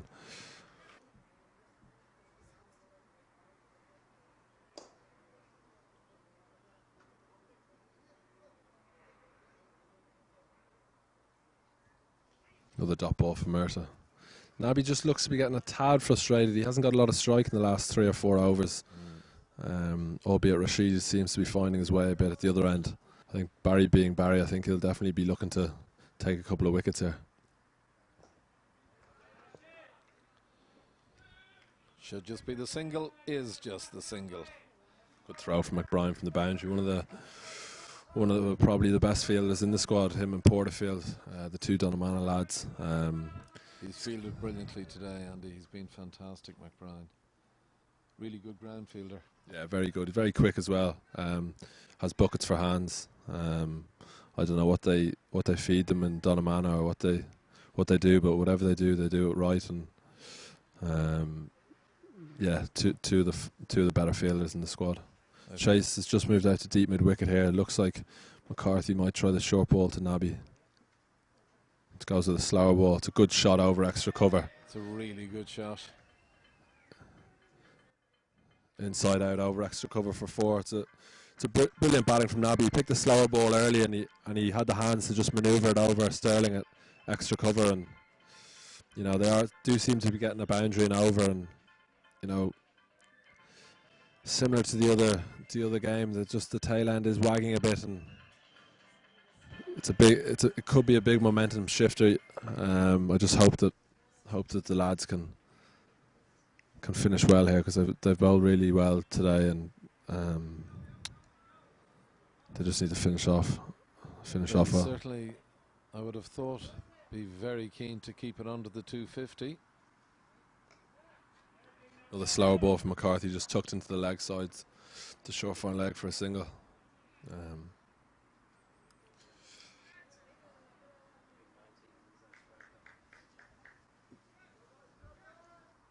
You being a sports lover, you enjoyed the Euros? I did, yeah. The country was in great form, both north and south. It's amazing what sport does to a country. There's no doubt that it ups the mood, and everyone becomes a bit more happier. Another slow ball from McCarthy, just hits a Murta run out chance, just gets in, just a single though. Good bowling from McCarthy. He's it's 3 slow balls in a row. Obviously looked to get the Yorker there, low full toss, not the worst option. And to be conceding ones and singles at this stage is gold dust. But yeah, no, it was great. It was a great 3 or 4 weeks. We're a fairly sports mad country, and if someone's doing well in a sport in the country, we'll get behind them. So to see the buzz that a sports team can create only inspires like any sportsman, particularly an Irish sportsman, that if you can produce results and win games, people will take notice. Good feeling by O'Brien there at short fine leg. McCarthy bowling a good over here. He's obviously got hit for that boundary early on, but similar to Chase, he's come back very well, and there's only been two scored since his, or 3 scored since the boundary. Talking about sport, it's kind of hard to believe the rugby season is nearly back upon us. But thankfully, we've another couple of months of domestic cricket to look forward to as Barry McCarthy comes in from the Dundonald. Straight up. Here's an opportunity taken. Straight up. Great bowling from Barry McCarthy. Another slower ball, and his Durham teammate takes probably one of the easier catches he'll have this year. But another great over. They're taking wickets, like I said, which is vital at this stage of the innings. And Barry McCarthy doing what he did the other day, taking wickets late on and bowling really well. I don't think Stuart Pointer wasn't dropping that. I've seen him drop a few in his day, but I don't think he was dropping that one. I have to say, though, I think he's kept really well today and last Tuesday. Took a couple of really good catches. Has been tidy standing up. Yeah, like particularly for Stuart. He's obviously a very good mate of mine. It's with Niall O'Brien and Gary Wilson in the squad. He's always been seen as the sort of third wicketkeeper, and with Niall O'Brien being injured and Gary Wilson not playing in the first game, it was an opportunity for Stewie, and he's, pardon the pun, but he's taken it with both hands, and it's brilliant. Played with him under 19, under 17, grown up, lived with him in London. So to see him going so well this year and kind of settled into the squad is great, and long may it continue. Absolutely. Yeah, he does, and does brilliant impressions too. New man Dow, Latin strike to Sterling, pass it back to him.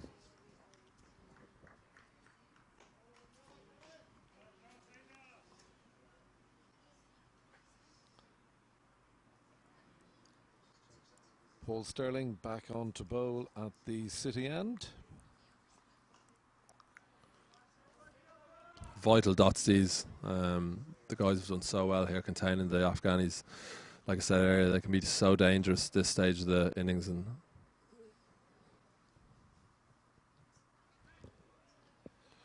really good start to this, the 47th over. ...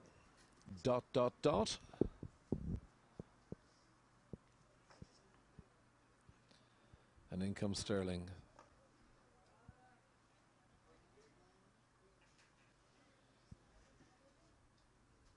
Just a single. Good over this from an Irish perspective. Just one coming off 4 deliveries. Paul Sterling, his captain William Porterfield, will be delighted with this. Two's the call, turning and going. Good running again from Nabby, putting the fielder under pressure and collecting his 2 fairly easily. Ireland won't be too disappointed with that, though. It's only 3 off the over so far in the 47th. But But again, no, good running from Nabby, and he's played a good role here. He's come in and kind of settled the innings when wickets were falling around him, and he's 40 not out now and guiding his team. You played much cricket against Nabby? I've played I've played a handful of games against him. Like I said earlier, he's a very smart bowler, sets good fields, varies his pace very well, and doesn't let you get away. He's been in the team since they first emerged in 2010. Captain the side, I think, in the World Cup last year. Yep. Ireland coming up 30-40 runs light, and this is game 3. This is Barry McCarthy. Kevin O'Brien. Oh, thank you. It's all right, Healy. It's been a long week. It's all right. We'll let you out with that one. Don't know if Barry will like that. I'd say Kev will. I don't know if Barry will like that. I'd take 239. You can take my hands for that one. Dead right.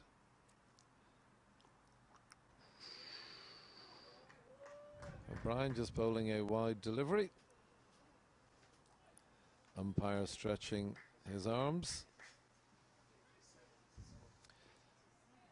as they always are in the modern game. The umpires beautifully clad, red jackets, black slacks, white footwear.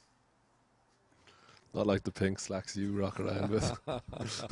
You love those pink slacks. Oh, he's gone aerial. Murtagh lines himself up on the long off boundary. Gone. Great dismissal. Great time to get Nabby. Just lost his patience a bit there. Kevin smartly bowled. Looked like a slower ball.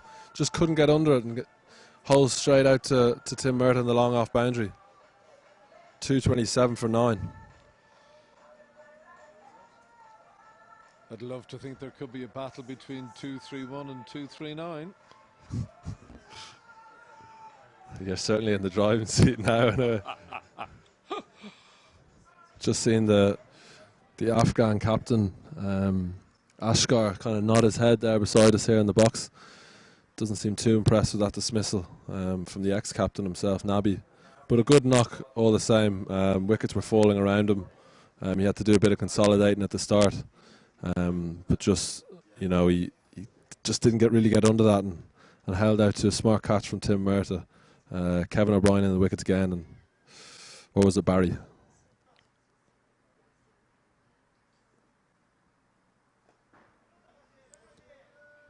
It's good to see Hamid Hassan back in the Afghanistan team.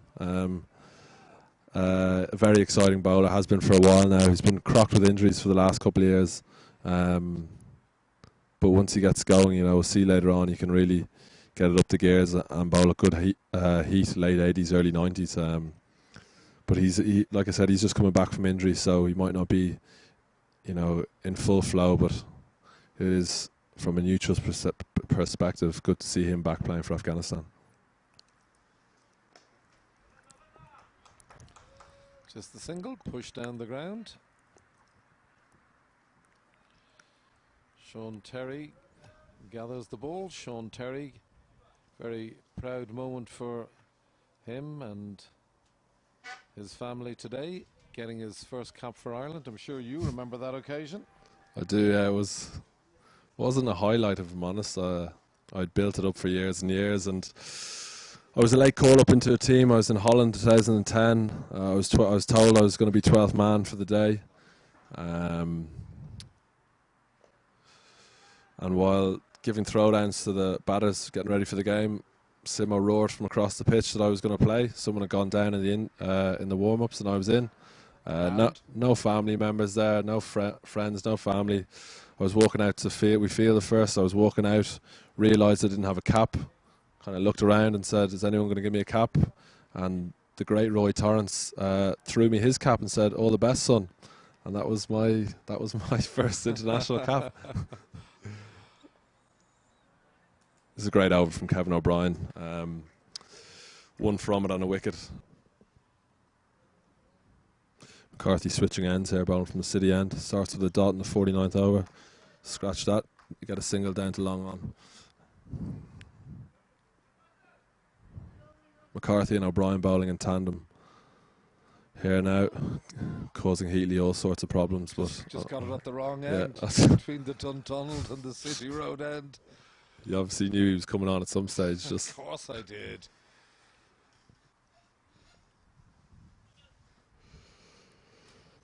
Hamid now will look to get things going. He's a strong hitter of the ball, as we see there, as he pulls that short one backward square for a 4. Not the length or line Barry would be looking for. He kicks the ground in frustration there. But a good shot from Hamid, only a second ball, and he calmly pulls it behind square. And we're 2:33. So touch and go. Stop smiling. It's a beautiful day for cricket here. The sun is out, and for those of you joining us on the live stream, great to have you. Delighted to see you in your thousands with us again today. And if you're viewing us, third man just seems to have come up again and deep mid-wicket gone out. McCarthy persistent with these slower balls, which are working very well for him. He's got a bustly action, runs in hard. Tailenders may well be expecting that short ball to come in, but goes for the slower ball again. 235 for 9, creeping ever closer to my 239 estimation. yes.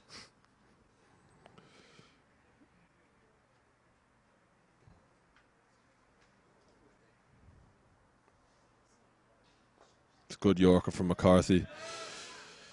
Squeezed out to long on for a single. This is good bowling from both McCarthy and O'Brien. Another fine over from Barry. He finishes the spell. Just had a WhatsApp message from Andrew Leonard, not the late, but the great Andrew Leonard. He's sent me a picture. I don't know where he is, but he's watching the stream somewhere. He's actually topless in the picture, which isn't too pleasant, but that one's gone straight up. Sterling under it. Gone. End of innings. Great stuff from the Irish. 236 all out, just short of my 239, but we'll take that. A great day at the office for the lads. Similar scores to the other days. Won't be an easy chase at all, but the guys will be very happy with how they've bowled today. Losing the toss in the field to start. The lads have bowled very well, and 237 is very gettable. One good score, and the lads batting around that. I'm very hopeful we can square this series, but captain and coach will be very happy with how the first half of the game's gone. Albeit a couple of drop catches, they've been very good in the field. So let's hope the pitch stays good, the sun comes out, and we have a good chase in our hands. Yep, fully endorse your sentiments. It's great to have Andrew Balbirnie in the commentary box this afternoon.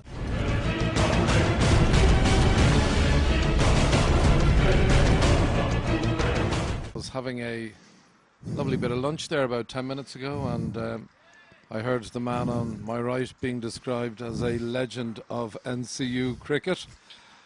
And Ryan, it's good to have you, and you're very welcome. Thanks very much, Heatley. Great to be here. So I'm not sure what you saw of the Afghanistan innings. You see much of it? Yeah, saw a little bit. Guys come back well, thought in the middle period. Just looked at really keep on taking wickets through that middle period. That was crucial for the Irish guys. So hopefully they'll be able to chase down 237 here.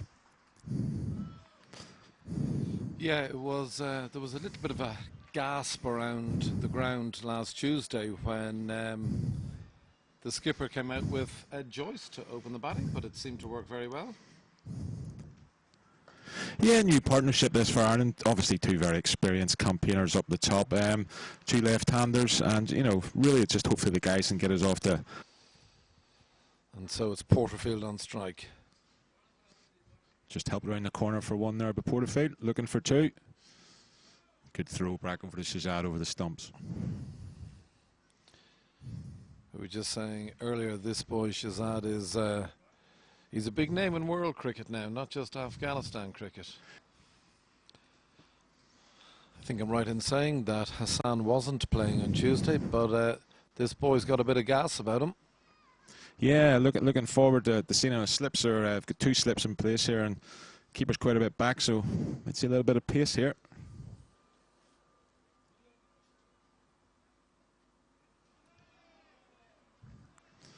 A little bit of encouragement from his fielders there, so maybe a little bit of shape there. Porty just lets that one go through to the keeper.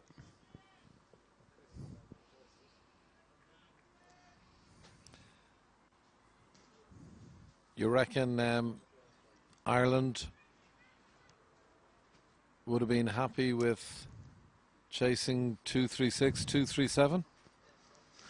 I think it's about par out here. There's a little bit in the wicket. It seemed around a little bit here. As I say, I think key is going to be how we play the spinners. If we're up with the rate and we can knock the spinners around at 4, 4.5 and over, I think we can get home here. It's just we got to get off to that a really key start here. You know, first 10 overs, no more than 1 wicket down, and then we can build and look to work in 10 over blocks all the way through the game. But key period is going to be how we play the spinners in the middle order. It's an interesting batting lineup, Ryan, when you look at the experience of Porterfield and Joyce, the inexperience of Terry and Pointer, the experience of O'Brien and Sterling. Yeah, as I say, with Kevin and Paul in at 5 and 6, and maybe John Bracewell, the Irish coach, is looking at those as a little bit of firepower in the last 15 overs.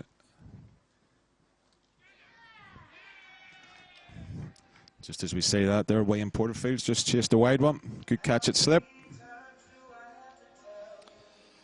Yeah, not the start that the Irish skipper would have wanted for himself or indeed his side.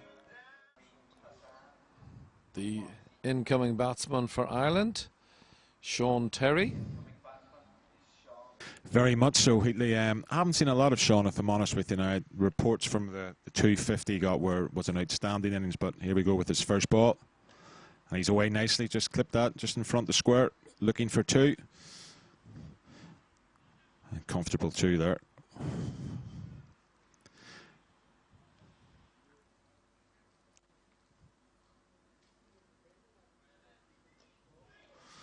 A little bit of movement back in there at the edge, just causing a little bit of uncomfort there. The Afghanistan fielders just surrounding him there, asking him, no doubt, did he enjoy his lunch? We gotta be positive and put that away and look to rotate the strike here.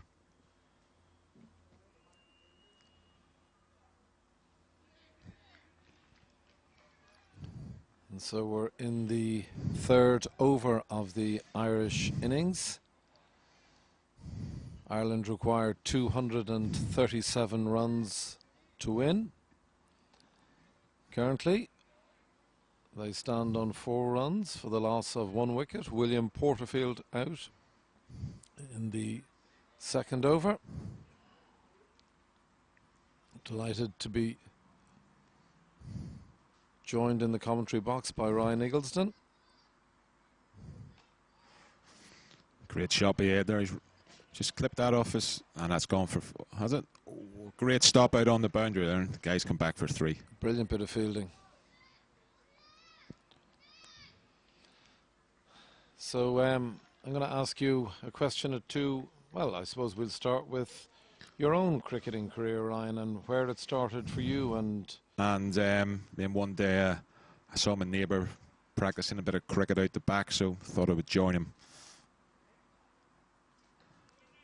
Just a wide down the leg side there, good carry, good bit of pace on offer here. So that was it. I saw my neighbour who had playing a bit of cricket, went out and joined him, and next thing I know I was at the local club and really went from there. I've been at Carrick Club since I was 9 years of age, now in the 40s, and still playing there and still enjoying it and still getting the buzz out of playing club cricket. Have to say, love a one-club man.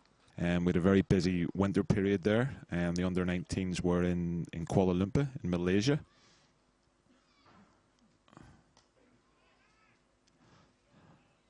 Another great single from the guys here, just looking to drop and run and get that scoreboard ticking. So now going back to the under-19s, we were in Malaysia for the under-19 World Cup qualifier. Great experience for the young lads. Hot conditions and just different wickets, but it was a fantastic experience. Unfortunately, we lost out to a good Nepal side in the final. We've got a little bit of a reprieve, as Australia didn't take up their place for the under-19 World Cup in Bangladesh. And I suppose a little bit last minute, Ireland got invited to the World Cup, so we were very happy to accept the offer, and we had a month in Bangladesh at the under-19 World Cup.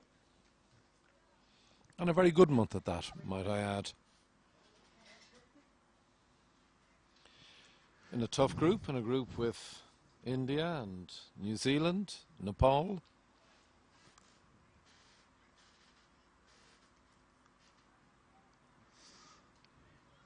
Another wide there, just sliding down the leg side. Yes, Heatley, it was a fantastic experience for the group of guys to go to Bangladesh in a cricket-mad country. Everything in Bangladesh is cricket. There's cricketers on the billboards or on the side of buses. You know, they're on bars of chocolate. It's that big over there. And for the guys to be involved at a World Cup at that age in a cricket-mad company or country was fantastic.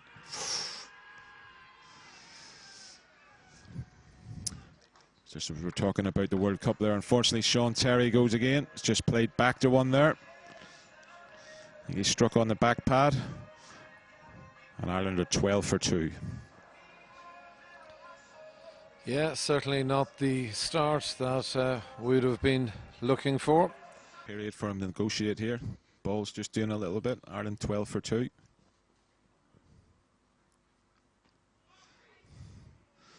And just nips back in off the seam here. Say Afghanistan bowlers on top of the game here.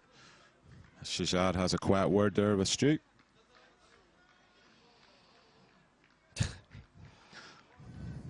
Our Shahzad likes to get involved in the game, I think.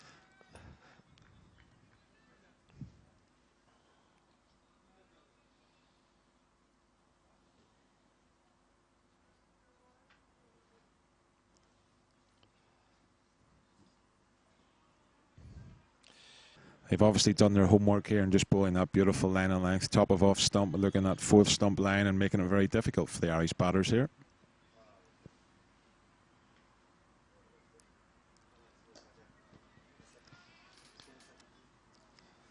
Joyce getting into line and just playing a defensive stroke. No run. Score remains at 13.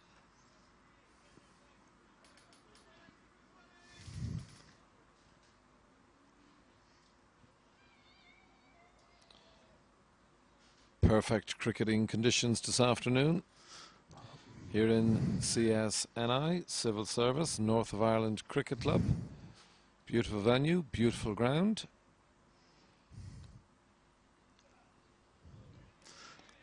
Yeah, after the weather we've had in the last 3 or 4 weeks, hasn't been much. Absolutely, and as Ryan has said, it would appear as if a considerable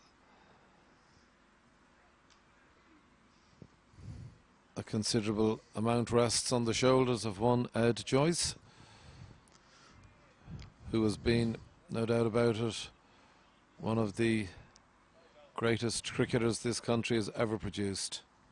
37 years of age. Originally played his cricket out of the Merrion Cricket Club. His brothers and sisters, mum and dad, all steeped in the game.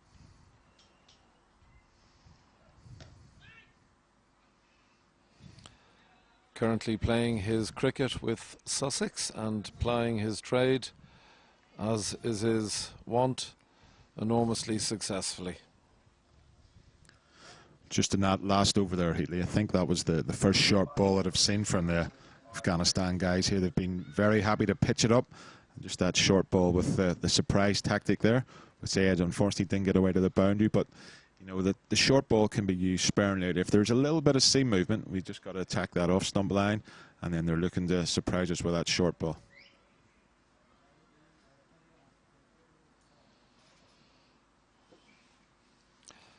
Hassan to Pointer. Umpire stretches his arms, signalling a wide delivery, adding 1 to the total. Ireland moving on to 14 for the loss of 2 wickets. The Irish skipper William Porterfield and the new cap Sean Terry, both back in the pavilion. Stuart Pointer and Ed Joyce currently occupying the crease for Ireland.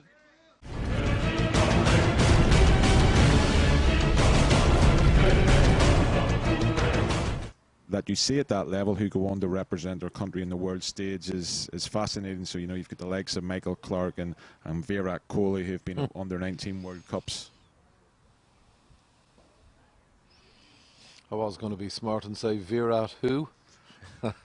Yeah, I wish I could get half of Virat's runs. That's all. I'd be happy enough with that. I think most guys fall into your shoes there, Ryan. Yeah. It was a competitive fixture, and the guys did really well in the first World Cup game. Pointer on strike. Another wide delivery. Just in the last 2 or 3 overs, Ryan, it's been a little bit sloppy on the part of the Afghan attack. Yeah, maybe just trying to bowl that magic ball. What they did in the first 4 overs, they just really...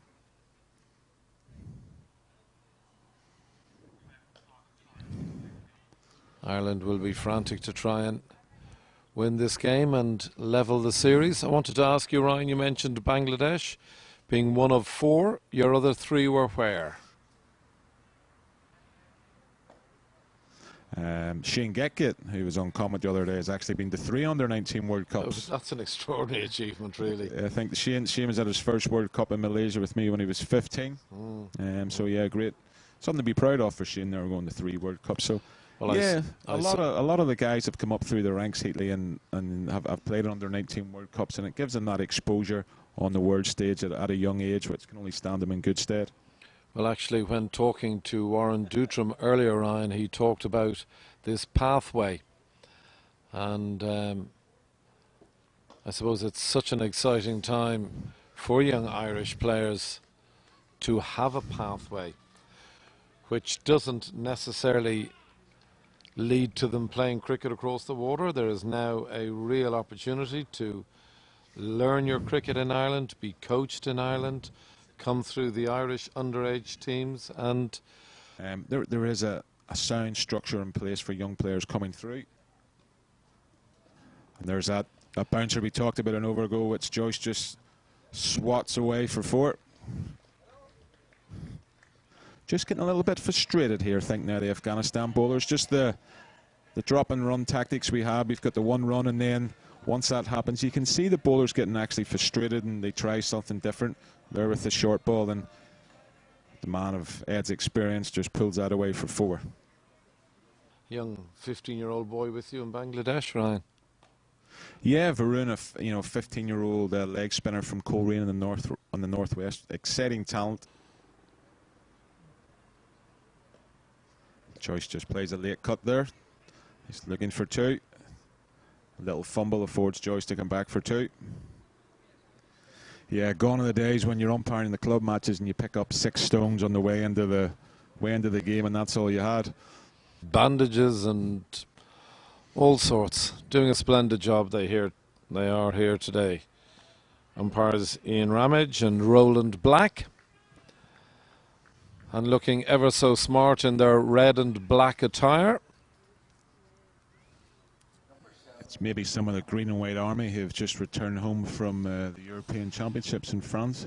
Maybe just called in. Absolutely. Those boys seem to have some fun, Ryan. Yeah. A few of my friends were. I don't think they want to come back. They enjoyed it that much. I could imagine. I'd say there was copious quantities of fizzy water consumed on that trip.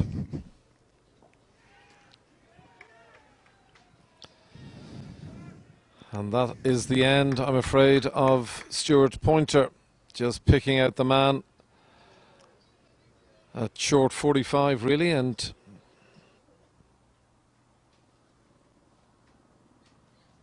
as a coach, but before the game, you sit down with your players and you're thinking about how you're going to win the game of cricket. 32 years of age and has now played 98 ODIs, scored nearly 2,500 runs.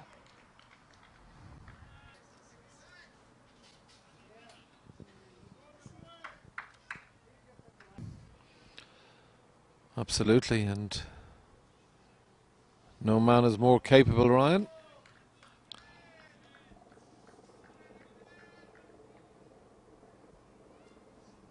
He is a crucial cog in the Irish batting wheel.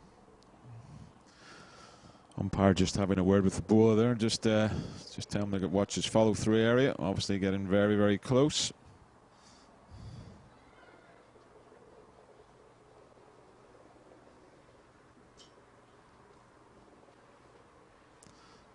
Hassan comes in again.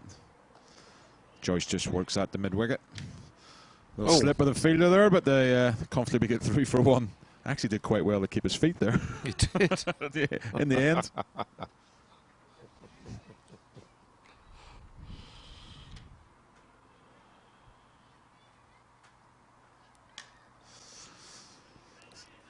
Kevin hits that one on the up again. It's just pulled up. O'Brien gets off the mark with 2 just through cover. Tell you what's noticeable today, Ryan, is the outfield is just that little bit slower today. Yeah. Obviously there's been... And offers no width, just really bowled stump to stump with his pace variation. As we see Kevin just go back using the depth of the crease and knock one out to deep extra cover for 1. I think I'm right in saying he was the leading wicket taker in the T20 World Cup.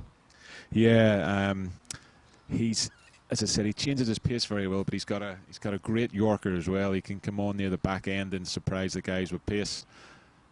I think this is what the guys have got to do now. Just try and knock it around for 4.5 and over here for the next 6 or 7 overs, and then we can reassess and see where we are. But at the minute, it's just a case of playing Nabi and looking to go at 4.5, 5 and over if we can for the next 5 or 6 overs.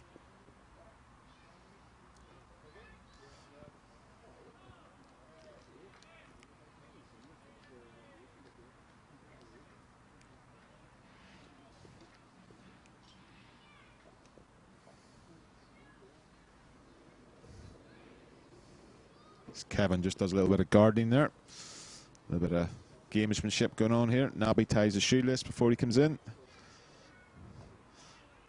Slower one that time as Kevin just trying to work him the leg, not the pace on that one. Yeah, very, very clever bowler. He's got his quicker one, his change of pace, uses the crease well. He's hard to line up. Outside edge, no slip in place. Runs away for 4. A welcome boundary there for the Irish guys.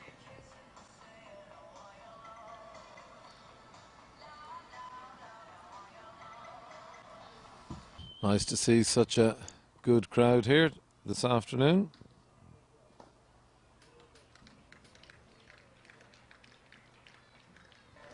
Beautiful shot by Joyce there. Extra cover drive all along the ground for 4.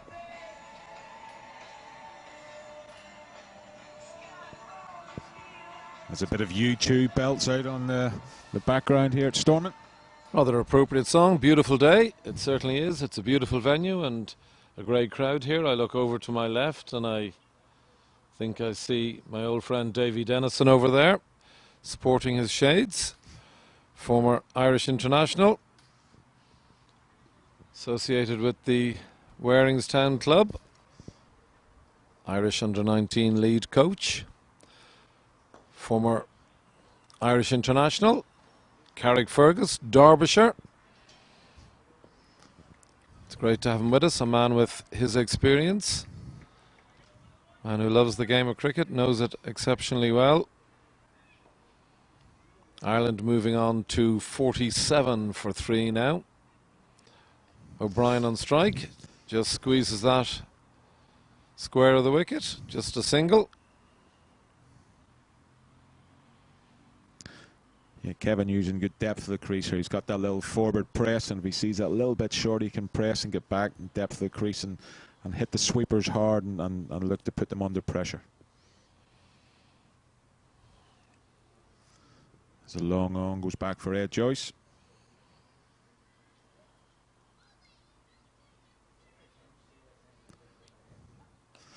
Nabi bowling round the wicket the Ed. Again, very clever, just slowing that last delivery up there, taking all the pace off it.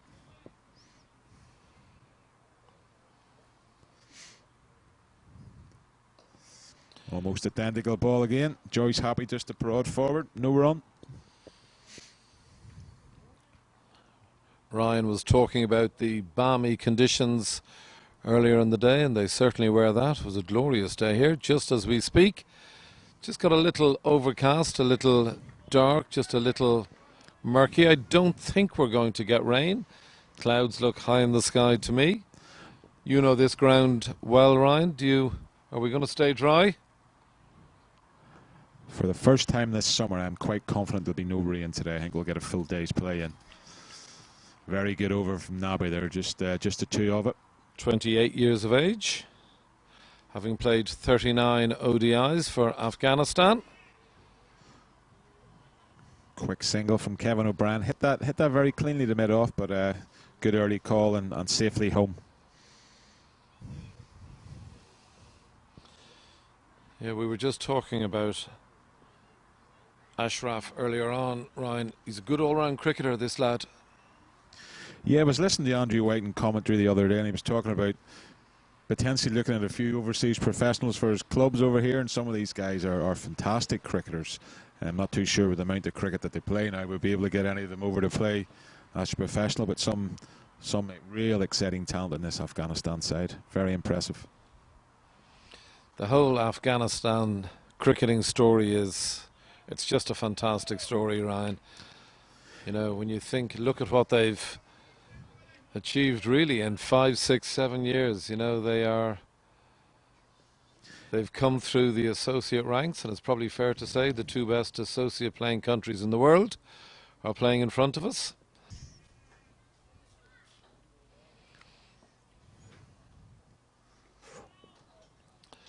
This is the young bowler that we spoke of. This is Rashid Arman. Yeah, really exciting talent. Really enjoy watching this guy bowl. Bowls with real zip, Ryan. Real energy about him and real bounce. He bowls out. I really like the pace he bowls out for a leg spinner. Just as we see this delivery. Kevin hits him out to the sweeper boundary for one. It's that pace that he bowls at. I think the Irish guys in the last game were struggling to pick his googly, and a lot of them tried to play him off the pitch, but the pace that he bowls off actually zips off the pitch and makes it very prone to the LBWs if you go back to him. It's a beautiful shot from Kevin O'Brien there. A little bit of width on offer. Beautiful extra cover drive for 4. Great shot from Kevin. That's a great over for the guys. They're 8 off it, just putting the pressure straight back on the bowler there. Still 1 ball to go here.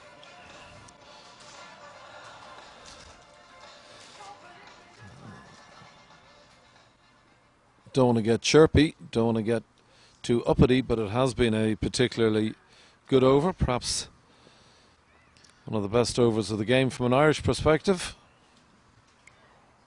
Finishes with a dot ball. I'm going to say thank you very much to Ryan for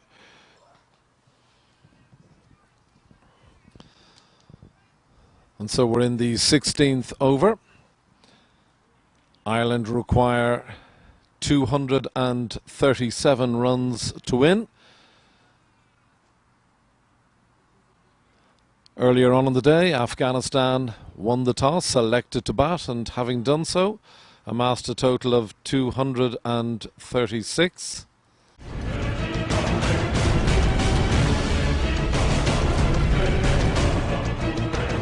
Three wickets.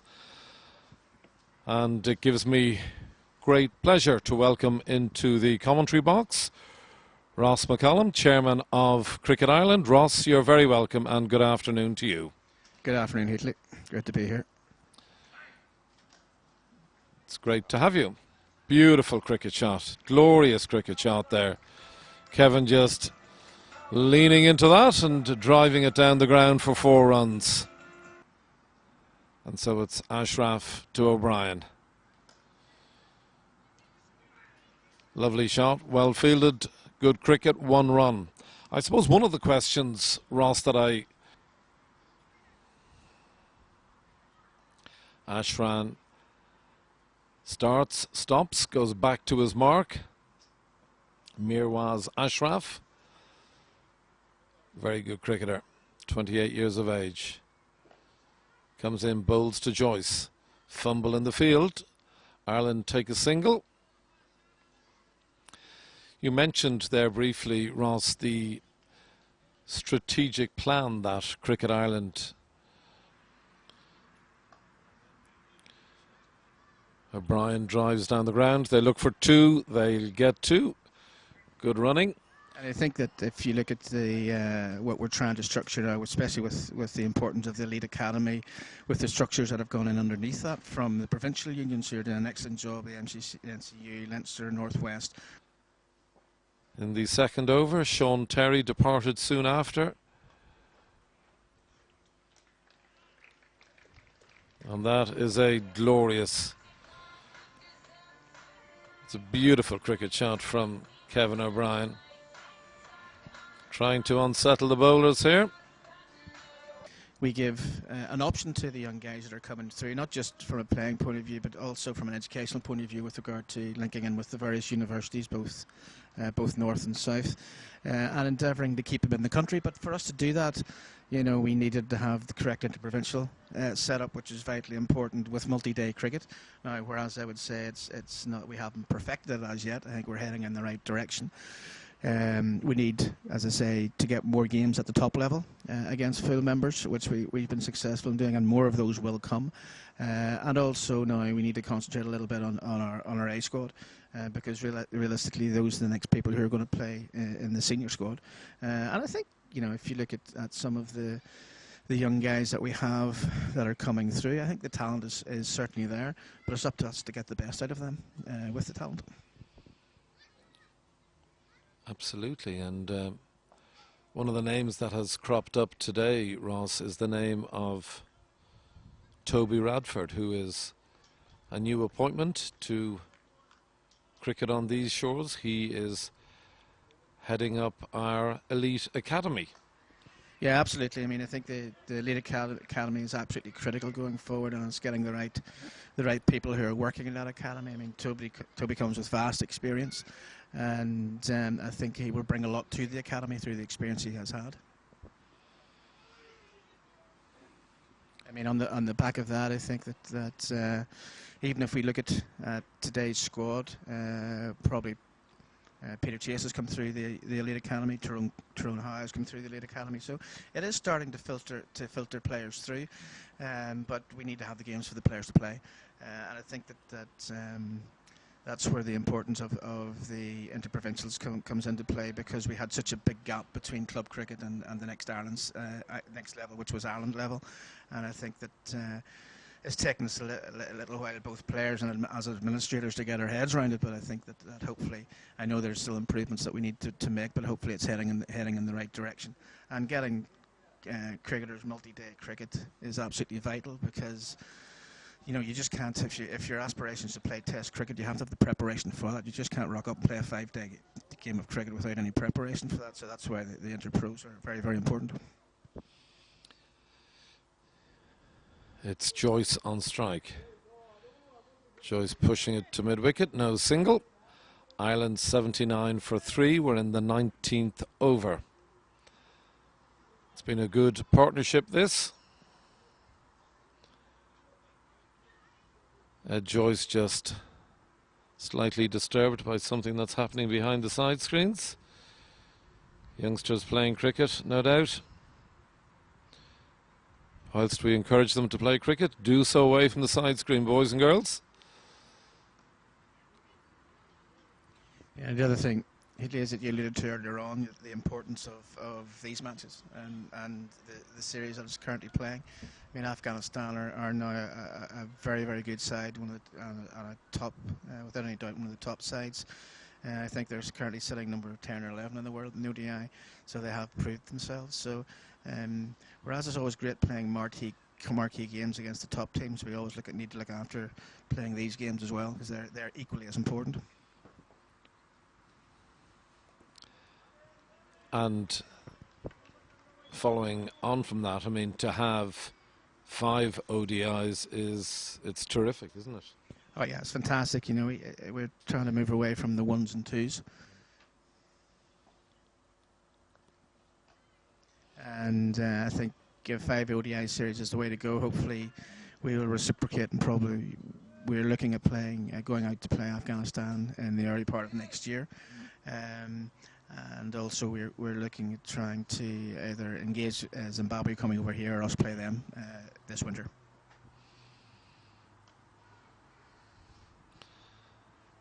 Kevin going hard at it.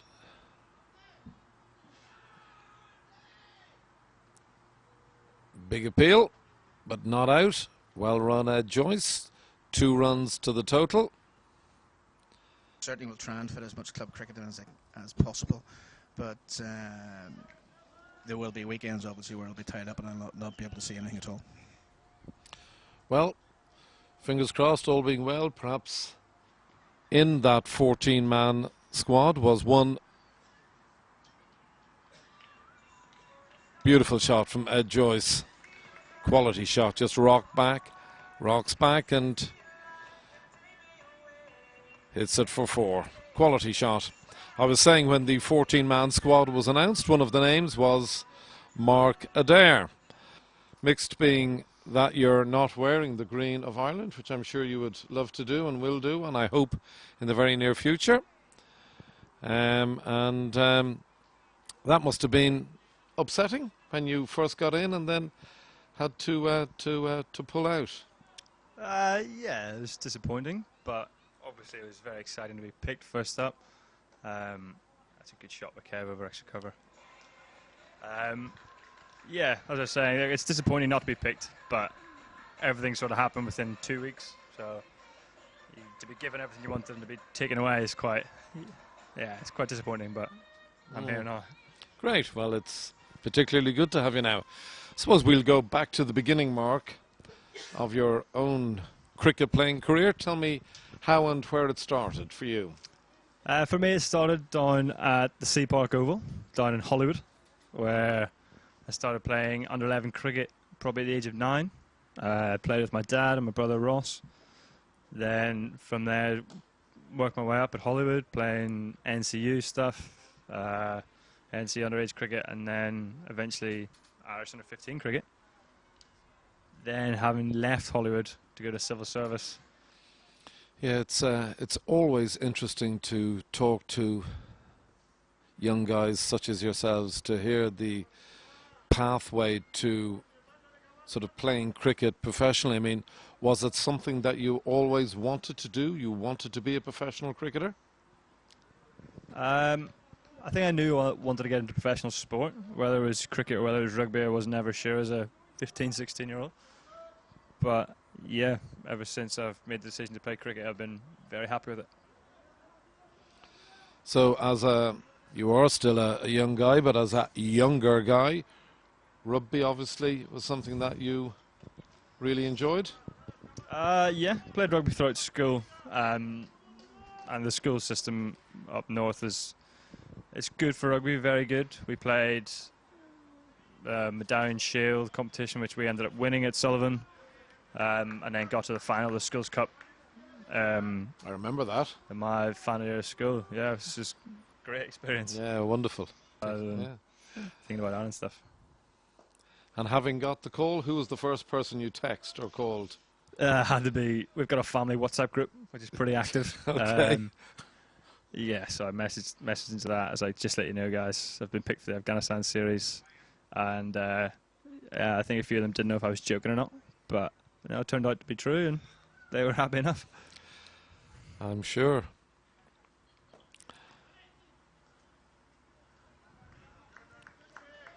Nicely played by Ed Joyce. Really important partnership from an Irish perspective, this partnership between Joyce and O'Brien.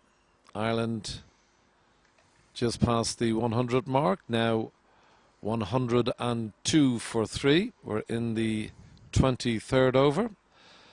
Delighted to be joined in the commentary box by Mark Adair, Warwickshire and Ireland. Mark was chosen to play in this series, but unfortunately due to injury it wasn't to be, but I'm sure it's only a matter of time before we see him in the green of Ireland. So tell me about your average week for Warwickshire now, Mark. What do you do sort of Monday through Sunday? It sort of depends whether there's a game on or not. If there's, so most of the time there'd be a championship game starting on a Sunday, which the squad will prepare for on that Saturday. And this is a 4-day game? 4-day game, so that'll be Sunday to Wednesday. Usually get Thursday off, and then try and prepare for a Friday night T20. That would sort of be a standard week, but sometimes you'd get there's no 2020, or if there's no championship game, there'll be a lot more one-day cricket involved. So you got to fit Royal London games in there, and with white ball practice and red ball practice, and just try and keep ticking over your skills. And being involved with Warwickshire, Mark, does it help that there's a couple of other Irish guys in the ranks there? Oh yeah, for sure. I think they've both been very good to me when I was over there when I first started. Didn't see a lot of them my first winter because they were away and World Cups and stuff, but ever since, Bodie's locker's beside mine, so I get to listen to him every day, which is good. Every now and again it's good. It can be boring at times. Sorry, Bodie, if you're listening. But no, they definitely help us. Huge. I don't know whether, and I stand to be corrected, but just give me 1 sec there, Mark. Ireland 103 for 3. Mirwaz Ashraf back into the attack from the city end. He is bowling to Ed Joyce. Ed Joyce on 44. Kevin O'Brien also on 44. Little bit of disruption here behind the side screens. The Afghan supporters waving their flag, their proud flag. Great to see so many of them here this afternoon. And I should also say it's great to have so many of you viewing us online. This is a live stream production, and you are here in your many thousands. We hope you're enjoying the cricket. We're certainly enjoying bringing it to you, and I'm joined in the commentary box by Mark Adair. Just been chatting to Mark about his sort of weekly routine, and I knew what I wanted to ask you, and I've just thought of it now. Am I right in saying you played your first T20 game, which was covered by Sky 3, 4, 5 weeks ago? Yeah, that was against Worcester at Edgbaston. Yep. Did you get a wicket with your first ball? Yeah. Wow. I did indeed. Yeah, the wide half volley works again. No, it probably wasn't the best ball, but you get away with it. Yeah, you take them all as they come. Yeah, that must have been exciting, though. Exciting to play under TV cameras. Good for you. A great another experience, I suppose. Yeah, no, that was excellent. Not being told until 4:30, probably after that evening, was a bit. It helped. Yeah, knowing sure. that I didn't know the day before and wasn't getting to myself too excited or anything. But no, it was a great experience playing in front of 15,000 at Edgbaston, under lights. Yeah, that was the Bears Pairs derby as well. So that was a great game to play in. I'm sure it was, and I hope you get to play many more of those, and you continue to entertain us all. Ireland playing in a 5-game ODI series against Afghanistan. Ireland desperate to win this game and to level the series. They are 1-0 down as we speak in the series. Nearly approaching the halfway stage. 105 for 3. Mirwaz Ashraf runs into bowl. Ed Joyce beautifully. Yeah, cracking shot by Ed, that. I suppose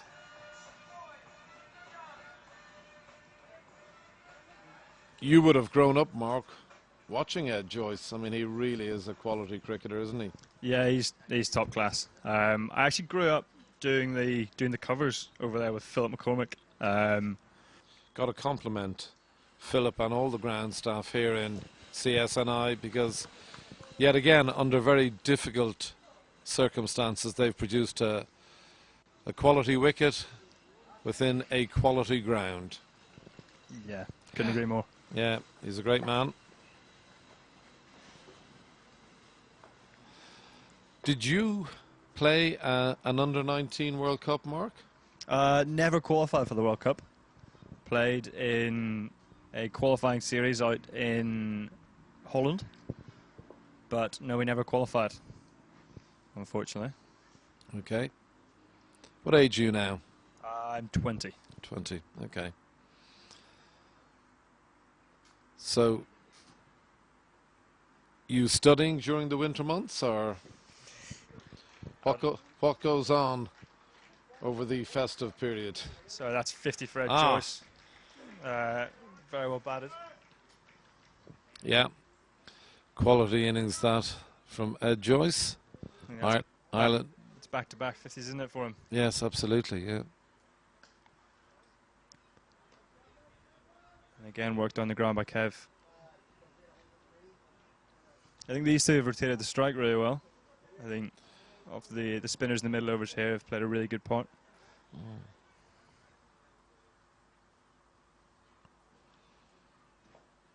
So where was your under-19 World Cup qualifier? It was we stayed in The Hague in the Netherlands. Peter Chase was in the team. Tyrone Kane was in the team. So no, we had a good side. We just Who lost pipped to Scotland. Was it Scotland? Scotland. Yeah, we lost to the Netherlands on the first day, which means that we had to beat Scotland considerable amount, which just didn't work for us. So that was unfortunate, but we live and we learn. Well, whilst you may not have played an underage World Cup, I do hope you play many if I want to call it senior World Cup. I hope so. Yeah, fingers crossed. It's interesting, we've received a number of social media messages inquiring as to what the piece on the scoreboard is to my right, which juts out and which says DL 104. Let me tell you, that is the Duckworth-Lewis score that Ireland would have to be if the rain were to show its not so pretty face. But right now Ireland have surpassed that. Ireland are 113 for 3. We're just past the halfway stage. Mirwaz Ashraf coming in from the City Road end.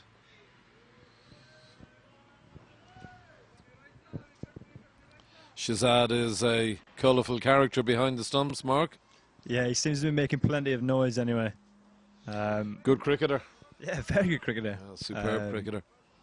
Yeah, seemed to have appealed a couple of times for some on Tuesday, which he couldn't believe were not out.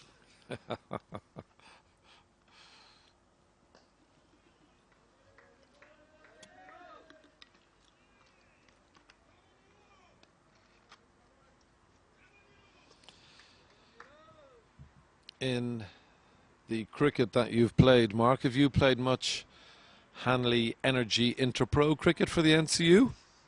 I've played very few, if I'm honest. I think I've played one of the championship games and a handful of T20 games. I can't say I performed too well in them, but no, I think it's definitely a good way to step up our club cricket, and that stepping stone to elite cricket is it's definitely a good platform.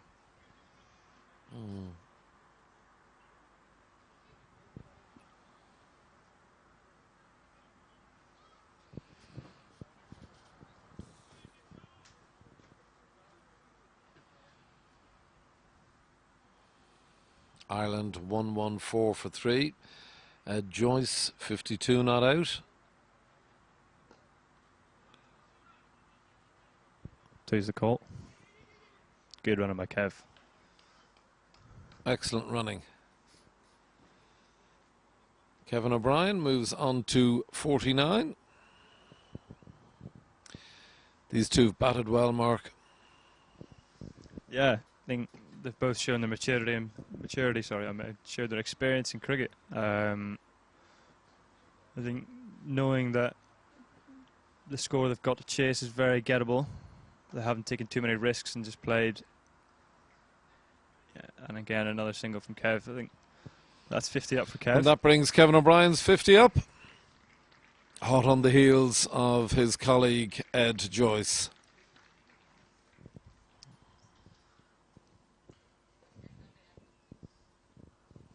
Now, we all know once Kev gets going, he's destructive, so he's taking his time to get himself in. He's played a great knock to get to 50, and hopefully these two can see it through. Yeah, it's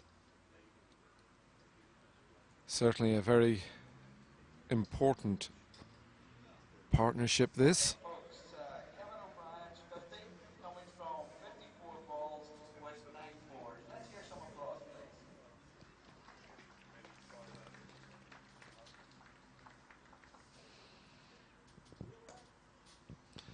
Kevin O'Brien's 50 coming off 54 deliveries. He's been positive from the off, played with real intent,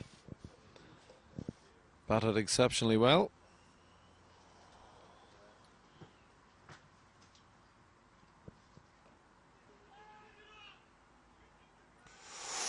Ooh. Again, it's a good runner from Kev, putting the fielders under pressure.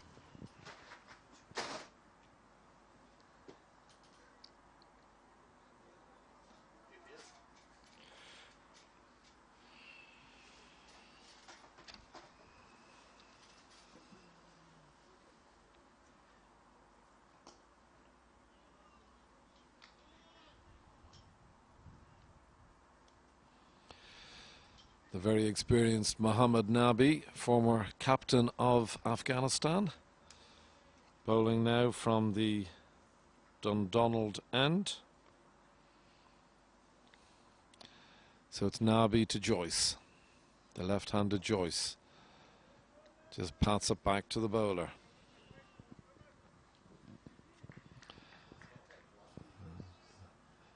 It's one of the things, Mark, that I always find when I watch Ed Joyce is the amount of time he always appears to have, whether he's facing a rather hostile attack or a spinner of the quality of Nabi. Yeah, for sure. If you just look at his stats and his first-class record is ridiculous. He had a great season last year, and he's starting to have a great season this year again.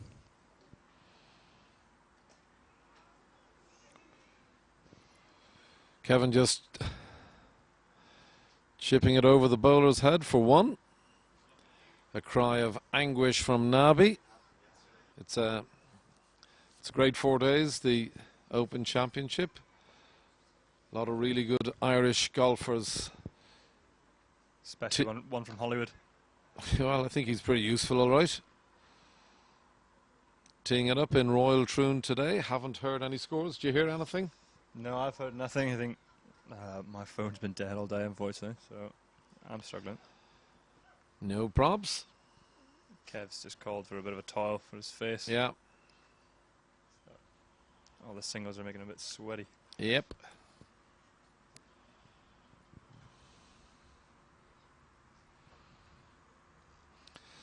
So what's the prognosis now, Mark, with the injury? When do you sort of get back playing, or where do we go from here? I start my bowling rehab on probably this Sunday. We've got 2020 at Edgbaston, so I'll try and get in beforehand. Try and bowl a few overs into the mitt with our bowling coach Alan Richardson.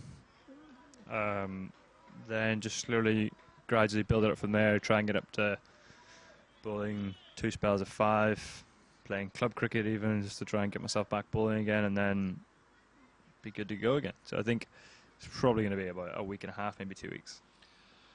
And what was the injury?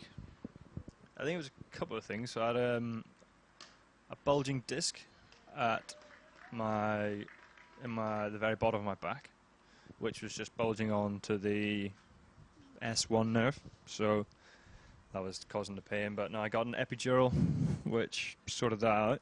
I had to 3 injections in down in London last Thursday, so should be good to go by next week. Great. Well, we wish you well with your recovery. Appreciate that. Yeah. Look forward to seeing you playing lots of cricket over the next couple of months. It's a busy time for Irish cricket. It's great to have such a busy summer, lots of ODIs. Remember, coming up mid-August, Ireland play Pakistan in a 2-game series, August 18 and August the 20th in Malahide Cricket Club on Dublin's north side. That promises to be... Oh, there's a glorious shot from Ed Joyce. Just seemed to lean on that. He's about to come on to bowl from the Dundonald end, and he will do so to Kevin O'Brien. Kevin O'Brien now Ireland's all-time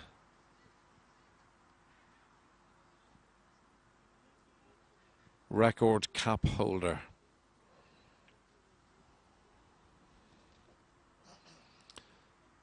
Playing a very measured innings here, Kevin, along with Ed Joyce. Tricky time early on, Ireland losing early wickets.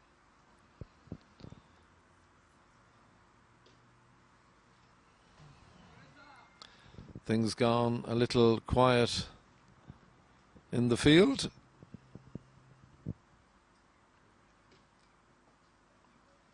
Yeah, very much so. I think Afghanistan are the sort of team, that's 4 runs down to 3rd man from Ed.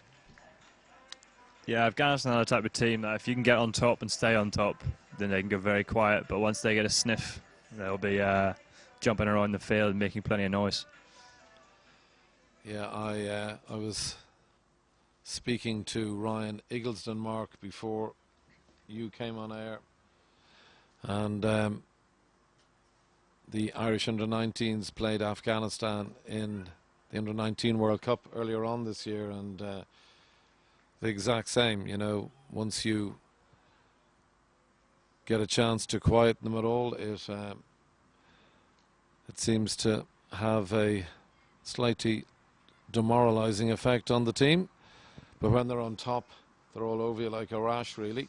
Yeah, and seeing that Kevin Ed have just put on a 100 partnership there, so I think they're very much on top of them right now.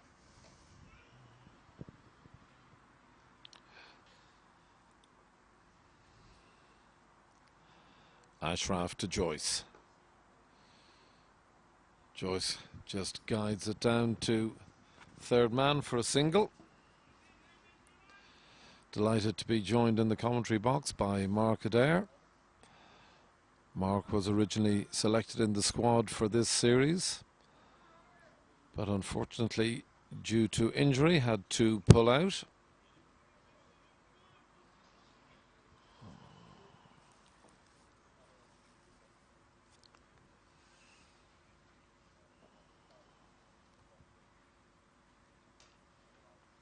It's a good bit of fielding there at cover. Ah, wonderful bit of fielding. So you play against many Irish guys, Mark? Are there? Yeah, we last game we played, I think, was against Kev. Niall would have played, but he was out injured. But yeah, no, I think I've played against Kevin a couple of times when he was playing for Leicester. But I'm trying to think who else. No, yet to come across anyone else, I think. Well, I suppose there's 3 Irish guys in your own club. There's a couple of Irish guys in Middlesex, a couple of Irish guys in Leicestershire. Yeah, I think Tyrone's over at Notts at the minute. That's I think right, he's playing over at Notts, which is good news for him. Absolutely.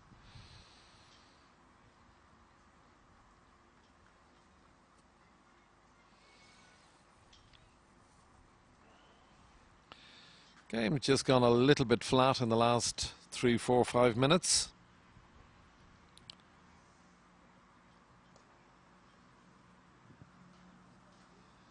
Ireland on 133.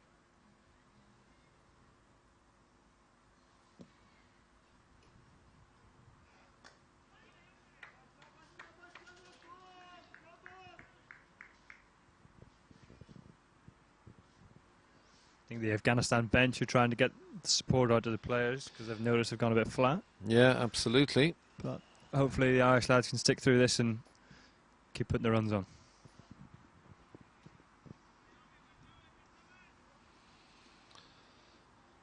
Yeah, Mark has just commented on the Afghan bench trying to muster up a little bit of support for their... That's a cracking shot, Ed. That is a wonderful shot from Ed Joyce. He's hit that in front of square Yeah. for 6. He gets himself so beautifully into position so quickly.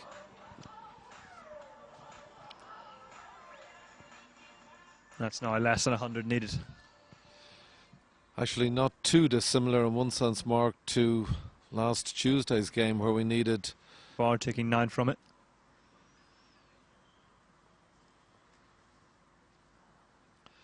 Sadran comes in, bowls to O'Brien. Short ball. Wide it again.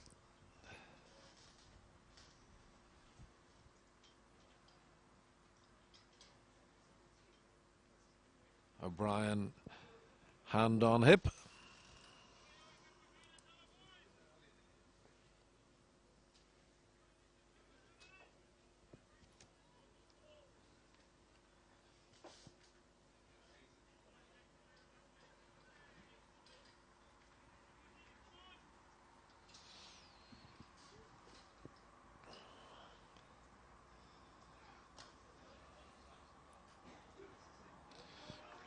Good bit of fielding there, Mark.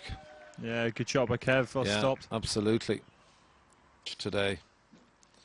Chicken and a black bean sauce. It was delicious. Now, oh.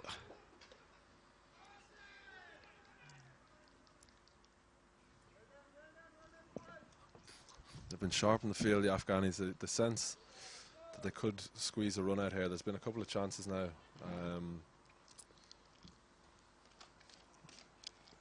Sense of confusion there from O'Brien, but this in fact is the highest partnership for any wicket against Afghanistan for Ireland. Currently 100 and... someone do the maths for me. 100 plus, Andrew. 100 plus, yeah, good save, good save. 100 plus. For an Irish cricketer, the previous best was Craig Young with 10 in his first 4. So, speaking to a former Pembroke man about a former Pembroke man, well done, Barry Mack. As we know, cricket is a game full of stats, and there ain't no better stats man than Ger Siggins. Just want to say thank you, Ger. Always has my back covered. Legend in Irish cricket, Ger Siggins.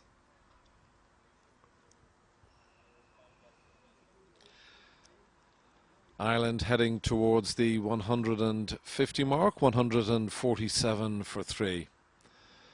Joyce, 72. Kevin O'Brien, 57. Kevin O'Brien on strike. Off the back foot, punches it back to the bowler. Yeah, just been watching Rashid now the last few months particularly, and he just seems to bowl very quick for a leg spinner. You know, a lot of leg spinners will look to give it a bit of flight and use the big rip as their weapon, but he really does get it through in the air and rushes the batsman, and has brilliant variations. Just making it look very easy now, these two lads, picking off the singles nice and comfortably, and that's all they really need to do. 19 overs to go, only chasing another 90.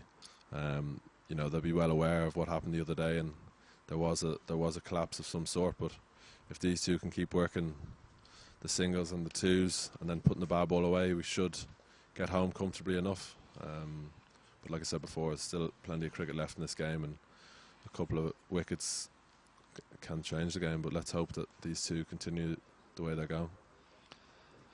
Absolutely. One of the things that is very noticeable, Andrew, about Rashid, he, as you say, the sort of speed with which he bowls, but he gets through his overs quickly. He's busy. He's on top of you. He's a sort of an all-action bowler.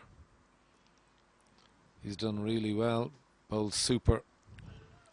Yeah, and he's very accurate as well. I mean, half the battle for a spinner, never mind the leg spinner, is to be as accurate as he can and force the batsman to change his plan to you. And you know, he hasn't bowled many bad balls to these guys, but the lads will be well aware that if they can almost see Rashid off and pick off their ones and twos to him, that they'll get bad balls at the other end and they can cash in with them. But another good over from Rashid. He's bowling with great control and good variation, and he's had a good start to this series. Young guy. Yeah. Very young guy. Kevin O'Brien lofts him out straight over his head. Looks like it's gone all the way. Straight six. Powerful shot from O'Brien. Straight down the V, as they call it. Given a 4. I thought I saw 6, but my old mincers aren't in great nick. Brilliant shot from Kevin O'Brien. And that's what we're talking about. The pressure built from one end. And you can almost wait for the part-time bowler, Ramat, to come on, and first ball 4, he's on the back foot straight away. And then he comes a sweep from Kevin O'Brien. That's gone by fine. Short fine leg, it's another 4. Great start to the over. Kevin O'Brien races to 66. Ireland 156. 8 already. Afghan captain has to start thinking now. He knows he needs wickets. Overs aren't going to do for him. And I think the two lads have realised this. They know that this guy doesn't bowl a lot. He's probably a part-time bowler. And as well as Rashid's bowling at the other end, they feel they can score off this guy. So I wouldn't be surprised if Kevin O'Brien continues throughout this over to be as positive as he can. We're here in the Civil Service North of Ireland Cricket Club, but as soon as Andrew Balbirnie gets back to Dublin, he will be heading for his local opticians. Sitting beside me here, not sure whether, as well as the splendid lunch that Bernie provided, not sure whether there was a drop of vino with it as well. Well played by Barry McCarthy there.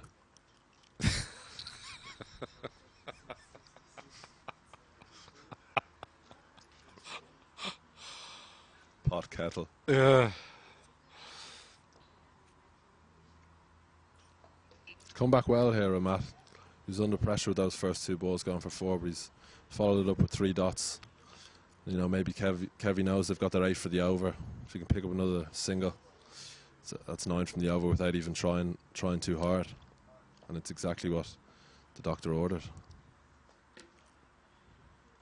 Slight misfield, extra cover gives him that single. 9 from the 33rd over. It's 157 for 3.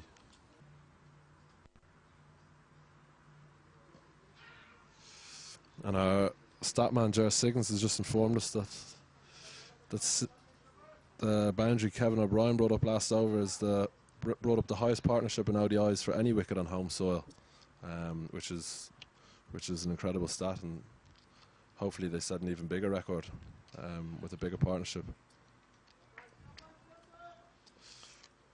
Oh, direct hit, no, slight appeal, but umpire thinking about it, but tame enough appeal.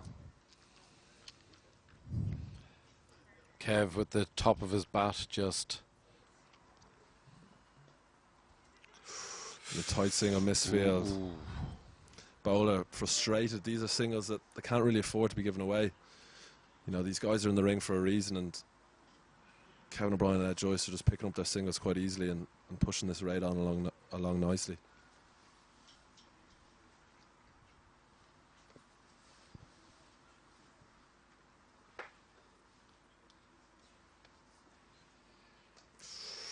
Aerial but safe down to long off for 1 for Kevin O'Brien.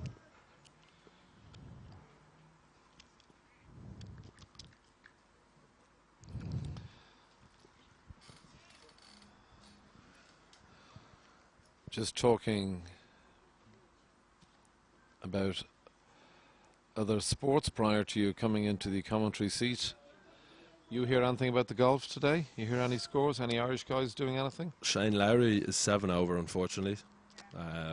McIlroy was 2 under. Harrington was 2-1 under, maybe. You hear what's leading? 5 under. No, very good. Good start. So, a big sporting weekend. Massive. You'd know that you had a St Andrews and a Cardiff Met education behind you.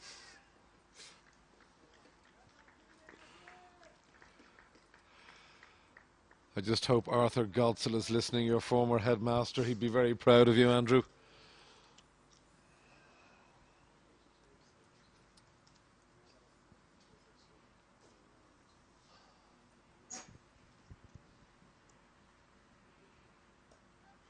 Joyce advancing a bit there, showing a bit of intent here to the leg spinner. Like I said, I found it a bit strange. I thought Ashgar would go to one of his senior bowlers. It's a bit of a pivotal time here in the game. You know, we've got so many good bowlers in your ranks. I find it a bit strange that he hasn't opted for one of them.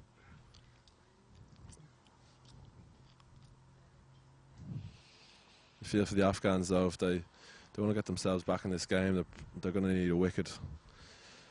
Well, just in the next 4 or 5 overs, you know, if Ireland can get to 180, 200, still 3 down, you know, that's a game they should be winning from that. From there, Kevin O'Brien pushing 2, great running, nice soft hands. Yeah, brilliant running. Knew from the off it was 2 and. You and I had a little bit of fun in the first innings. I'm going to pose that dreaded question. Prediction, please. 238.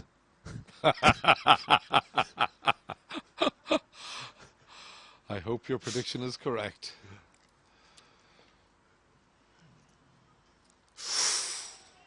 Big shot from Kevin, looking to go for his favourite over extra.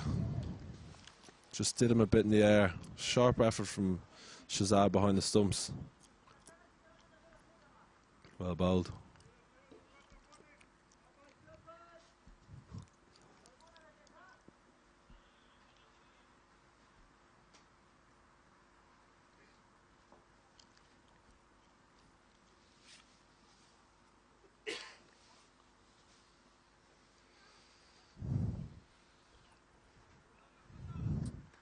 Good over from Ramat.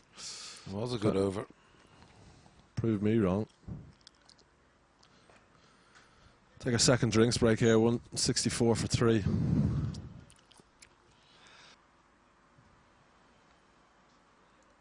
Yeah, I just got you just have to look at the 2 batters at the crease now. Joyce and O'Brien, two big names in Leinster cricket. You go up to Merrion and there's Joyce's running around everywhere. You go over to Railway and there's O'Brien's everywhere, and they're out here setting record partnerships for Ireland and hopefully seeing their team home in a one-day international, and that's why there is a love for the game, because you're involved from a very young age. Your family's involved.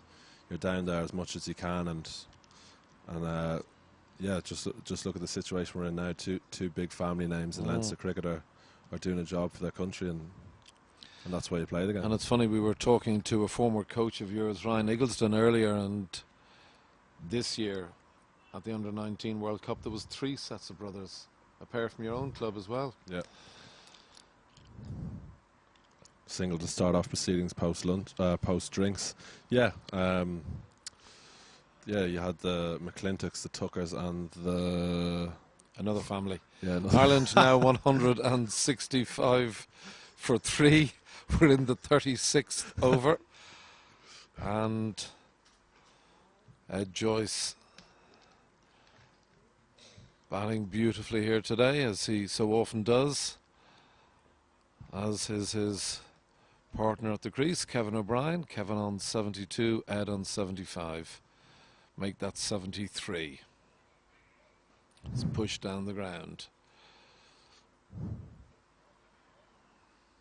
Yeah, it's been brilliant. I mean, just talking about Ed, I was chatting to someone around the boundary and they were saying how great it is to have him back, and you know, there's no denying how big an influence he's had in this team, and that's brilliant running. These two are definitely on the same wavelength. They're well aware of the situation. They're dropping and running so well. they almost don't even have to call. They just know exactly what to do. But like for players like myself coming into a team and to have someone like that in the squad and in around the nets and training system to be able to talk to and just ask questions, as annoying as it might be for him, he just aerial through cover.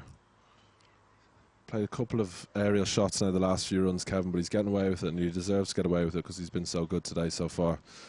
And yeah, just be able to pick someone like that's brain, and you know, even he's still playing so beautifully. And for guys like Tyrone and Sean coming into the squad, just being able to ask him questions as well, it's amazing.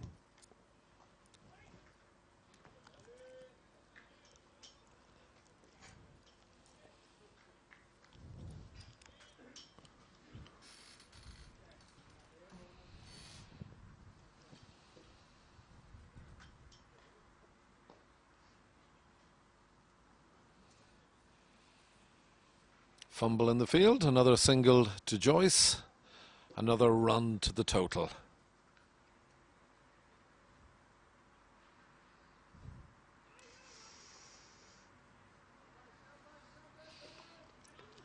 Yep, I was right on that one. Ed Joyce and William Porterfield held the record for highest ODI partnership at home against Canada in 2011 at Clontarf. So hopefully many more partnerships. Go straight. Couple of bounces. Oh, just picked up the edge of the rope. Come back for two. Good batting from Joyce. Knows where the field is. Our outfield a tad slow today. I don't know whether there's been a bit of rain around the last couple of days, but a few of the balls have just plugged. What usually would have gone for four, just kind of pulled up short.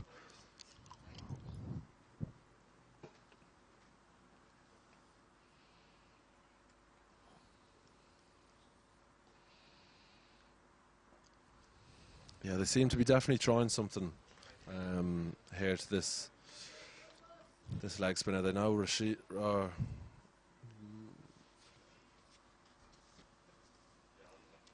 Yeah, they know that Rashid is bowling particularly well from one end, so they look like they're trying to change things a bit against Ramat and score as much as possible against him. Nudges it down the ground for one. Nicely played.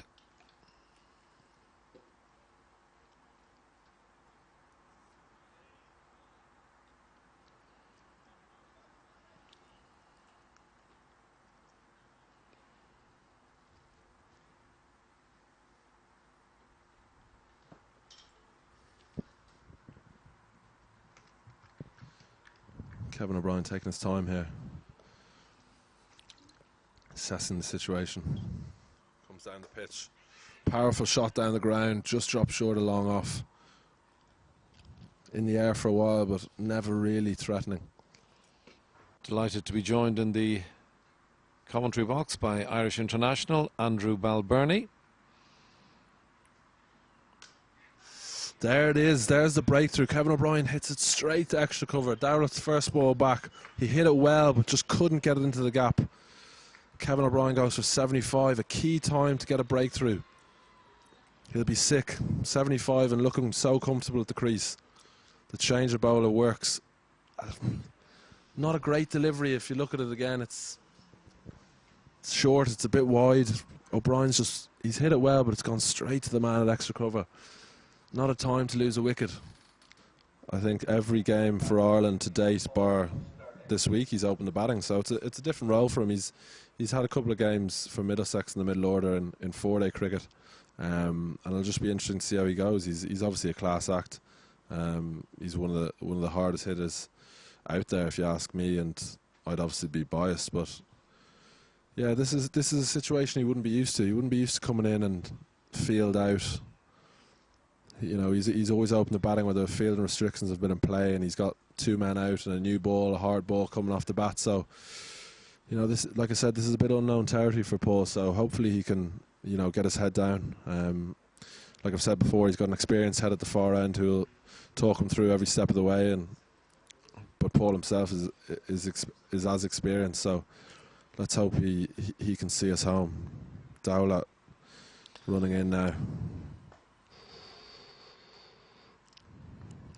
And that'll just lift the Afghan spirits. You could sense that the game was slowly starting to drift away from them, and it was just a key time to get a breakthrough. You know, you can see they're a bit more lively in the field, they're a bit more up, they're a bit more noisy, and that change of bowling just worked a treat.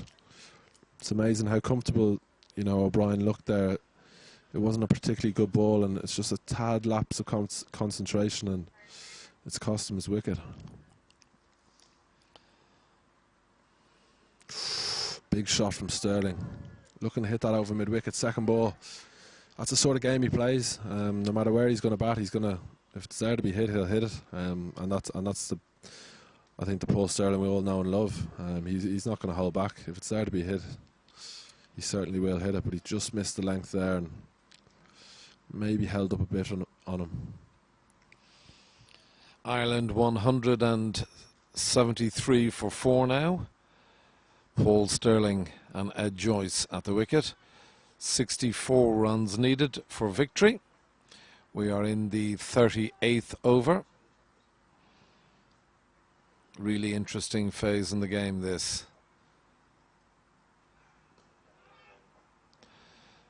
Nicely played by Sterling.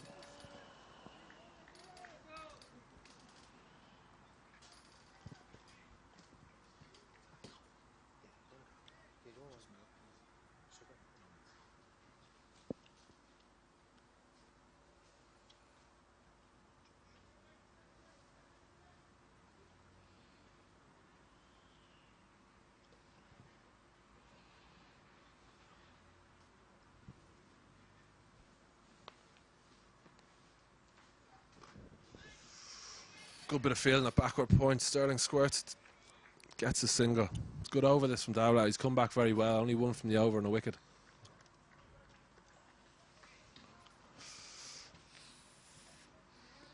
Heatley Texas just launched a box of donuts in front of me here, and well, I can't help but think of Test Match Special and Mrs. Bunbury's splendid jam donuts. Well, Mrs. Bunbury, we've done one better.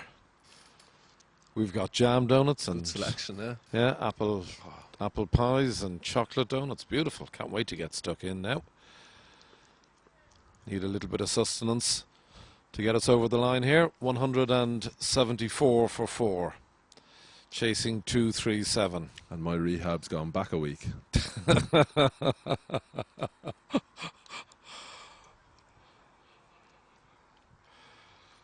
Joyce knows now he's the man. He you know, if Ireland want to win this, he's got to be 100 not out, 100 plus not out at the end of the innings. But he'll be well aware of that, and he's been in this situation many times. Just drops it into the offside for 1. Good over from Dowler, 2 from it. 5 ODIs for Ireland. This is his 66th. A highest score of 177 against Canada in 2010. So we couldn't ask for 2 more experienced men at the wicket. But as Andrew Balbirnie has just said, losing the wicket of Kevin O'Brien, a little bit of a game shifter. That process of rebuilding has got to start again. It's Sterling on strike.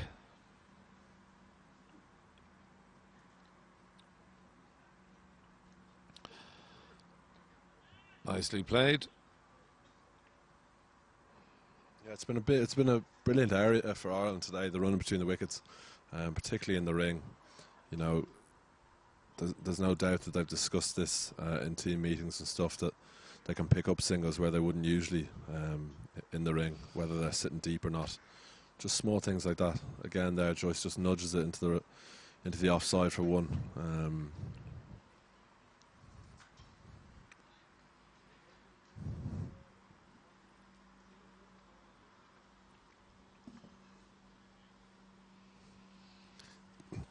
That apple slice is staring me down. Well, I don't mean to be rude. If you do nothing about it shortly, my maulers will get stuck into it. I have a drive back to Sandymount ahead of me this evening. On a drive such as that, one needs sustenance. Nothing like an apple donut. Love them. I have to say, mind you, I'd love to see this series squared, 1-1. Crucial game this. Afghanistan lead the series. It's a 5-match series. They lead 1-0, having won on Tuesday. No play last Sunday due to torrential rain here in Stormont. Looks as though rain won't come into play today, thankfully. Clouds high in the sky, a little bit dark, a little bit musky, but I think there's no doubt we'll get a full game's play in. 179 for 4. Yeah, it just looks as if Asghar's given the ball back to Rashid. Dowlak came on for the over, got the breakthrough, and they seem to fancy spin against Sterling. Like I said earlier, Sterling would be used to opening the batting, having the pace come on the ball, pace come on the bat. So they obviously feel like they've got a plan here to Sterling, and the slow stuff might force him to play a loose shot. So he's brought his frontline spinner Rashid on from the city end. And like you said, like it's kind of gone under the radar a bit because of the Pakistan and Sri Lanka series, but for me, and I know for the lads in the Irish team, this is probably the biggest series of the summer. Two teams that are neck and neck in the ODI rankings, a 5-match series, which is the first time we've ever had, and just a lot to play for. Particularly the last sort of 6 to 8 months, and the cricket we've been playing hasn't been up to our standards. So we're expected to come home and beat a team like Afghanistan. So to go 1-0 down, it's just absolutely vital that we pull it back today. Drop short, Sterling lofts it over extra cover, a beautiful shot. Couple of bounces and over the ropes. Bowler disgusted with himself, not in the plans at all. Sterling up and running now, moves on to 7, Ireland 183. Just what he needs as well, something like that to just kickstart his innings, get the blood going, and that'll settle him down nicely. A great shot. Quality shot. Quality player. Paul Sterling. Ireland move into the 180s.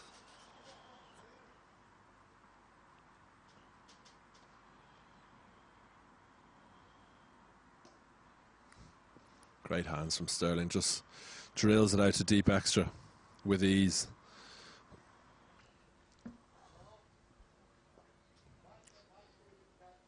Oh, brilliant running, could be pushing 2. That's great cricket.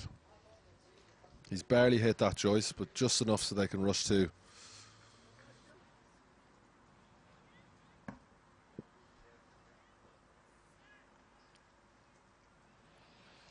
Straight away nudges it into the offside for 1. Get down the other end, as we always say.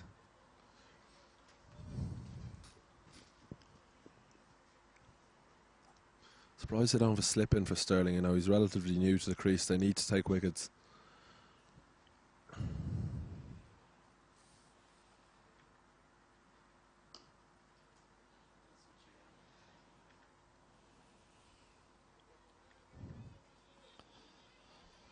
Good start to the over from an Irish perspective. 2 singles off the first 2 balls. Paul Sterling back on strike now. Mohammad Nabi. Wonderful cricketer. In he comes. Sterling again, those hands. Just stands his ground. Wait for the ball to come to him and launches it over extra cover. A couple of bounces and 4. Sterling starting to motor here. 13 not out.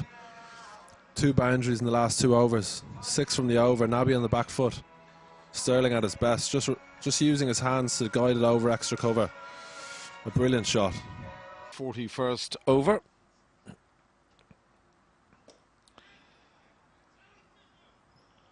The call is wait. The call is no. It's a good call.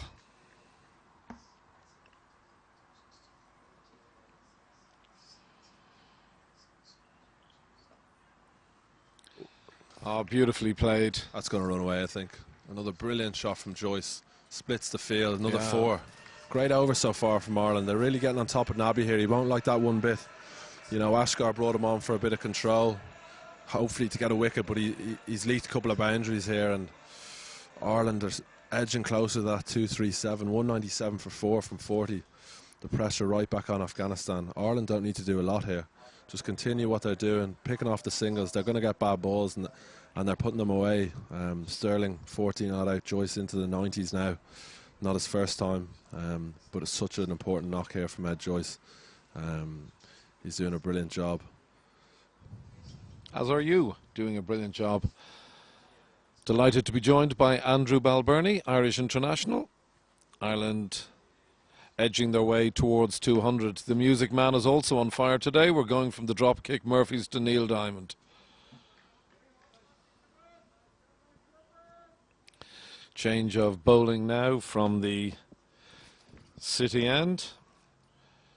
It's Ramat Shah bowling to Paul Sterling. Paul Sterling goes aerial. Again, he's Paul Sterling hits another 4. peppering that extra cover boundary, using his hands so beautifully, just opening the face and launching it over extra cover. Really putting the pressure on the bowlers here. Sterling coming out and playing his shots. He's raced to 18. He certainly has raised to 18.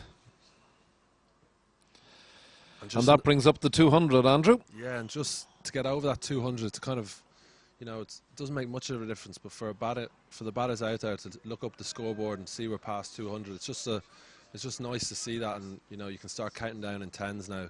Only require another 36. Sure, you can do it if 1 over if you're feeling lucky, but full toss to Sterling, clips it down to long on for 1. It's very smart cricket from Sterling. He knows his role here, and he knows if he stays in and just plays his game, that we'll coast home here, and Joyce at the other end just doing what he's done all day, and not giving a chance, and rotating the strike beautifully.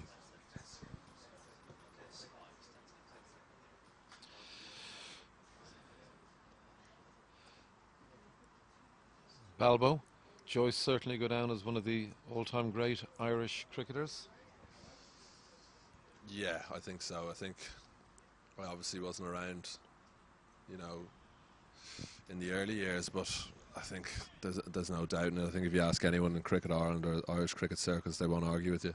What he's done for the game over here and in England. You even have to ask the English guys how good he is, and they'll tell you the exact same. He's probably on the best non-Test 11. If he's gone over. He went over to England at a young age, and he's been there ever since, and he's racked up, I think, 45, 46 first-class hundreds, which is colossal, incredible. And,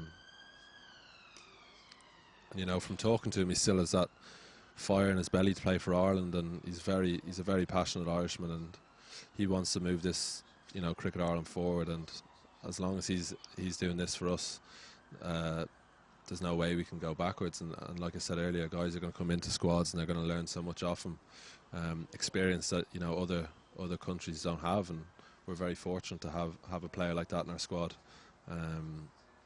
He's 91 not out here, and he's done it pretty easily. You know, he was there when we lost 3 early wickets, and he knuckled down, and he hasn't. It's been a fairly chanceless knock from what I can remember. But again, you know, he won't be happy until we're 237. You know, he probably hasn't even looked up at the scoreboard yet. He's just batting and batting and batting, and if he does that, we'll win this comfortably enough. But as Rashid comes on from the Donald end, Sterling just opens the face and caresses it through to the sweeper on the offside. Everything seems to have come off the middle of Sterling's bat since he's come in, Balbo. He's looked in good nick from the off, really. Yeah, and he's been in good nick all summer. He's, like I say, it's not a position he's used to, but he's come in and showed intent from the start, and you know, he's raced at 21 not out, and he's doing a tremendous job. He's put the bad ball away. He's rotated the strike for Joyce, and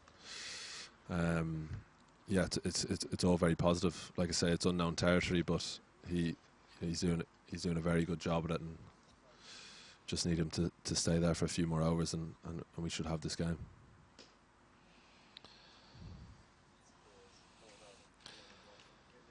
So Joyce moves on to 92. Ireland move on to 206 for the loss of 4 wickets. We are in the 43rd over.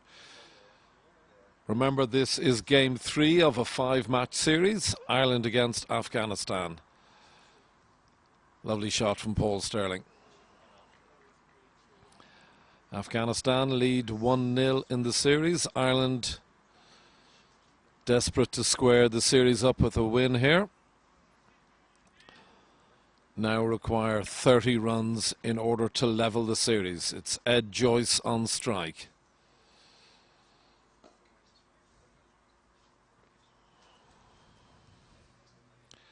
Pushes a single down the ground.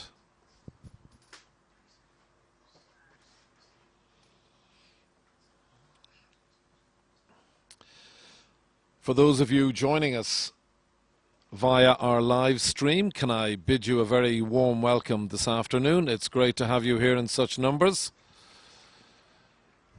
We've had thousands and thousands watch us this afternoon, as we had last Tuesday, as Ireland scamper through for 3 runs. Can I remind you that later on this summer, Ireland will play Pakistan in a 2-match series. The games will be played in the Malahide Cricket Club on the 18th and 20th of August. The early bird catches the worm. Get in and get your tickets now. Great value to be had. Ireland against Pakistan coming your way very shortly. Dowlah coming on now again from the city end. Took a wicket with his first ball a few overs ago, only had the 1 over. He'll be looking to do the exact same, I would have thought. Great shot from Sterling, just punches it through the deep extra cover for 1. Head's starting to drop a bit here from the Afghans. You know, the runs are coming quite easily. You know, it's a tricky period of the game, especially for the captain. A lot's going through in his head. He needs to find a way to get Joyce out. He knows that if Joyce is there at the end, that Ireland will win, and he's got to be as aggressive as he can.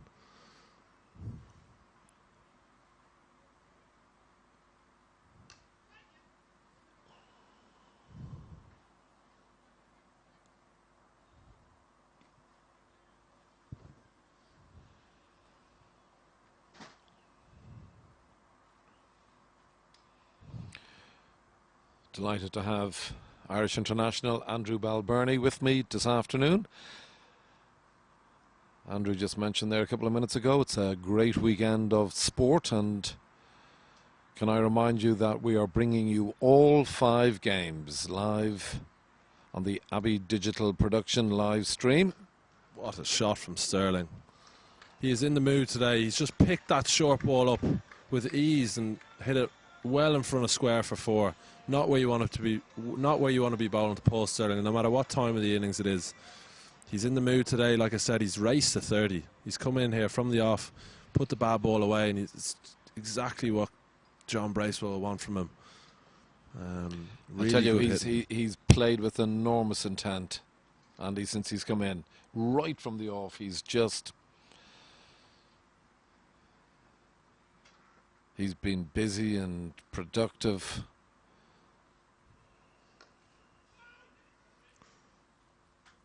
Yeah, and that's I think why John wants him at 6. He wants him to come in and be able to do this at this time of the innings, to just almost take the game away from teams, and he's been able to do that today, particularly over the offside to the spinners. He's used his hands brilliantly, and any sort of ball just off length, he's picking it up so quickly. He's got brilliant hand-eye coordination, and he's not holding back, and he's hitting the ball as clean as I've seen him hit it for a while. Well fielded from Shinwari, a brilliant fielder there, point. Saves a certain 2, possible 4. But that won't frustrate Paul, because he knows he's got the boundary for the over. They're well up with the rate. You know, you're into the 20s now, and you know, he doesn't have to do anything silly here. He just has to do what he's been doing and see Ireland home for what would be a very important win. I think for lots of reasons, Andrew, this is a key game, not just in terms of potentially levelling up the series, but it's just important to get back into that winning habit. Absolutely, yeah. And I read somewhere that we've only won one ODI since Zimbabwe at the World Cup. We've played 8 or 9, and like, winning is a habit. There's no doubt about that. So just to be able to get on the board and you know, it'll put a lot of lads at nerve, put a lot of lads off, put a lot late in the day, put a lot of lads' minds at ease and just, you know, relax the guys a bit more. They'll have a couple of days till Sunday to kind of reflect on how this game's gone. You know, it hasn't been the perfect game. You know, we didn't have a great start, but to be able to win from a position we were in at about 15-20 for 2 and then 3 down quick again, you know, it's just very important for the guys. I've been there before. Winning is a horrible feeling, and you know, you doubt yourself and a lot of things go through your head. So this will just ease things a lot, and it'll be a very important win if they can get over the line. Big appeal, turned down.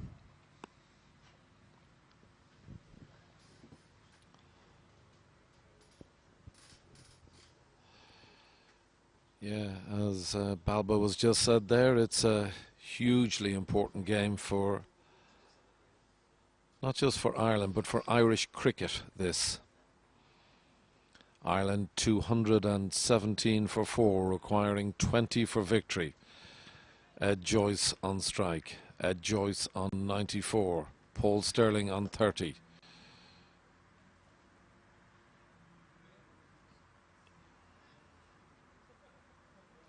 Make that Ed Joyce on 95, Ireland on 218. I'm on course for my 2-3-8 prediction here. 20 more. 19. 19. I told you my maths is brutal. Welcome to the club. Paul Stirling showing it the full face of the bat in a defensive mode.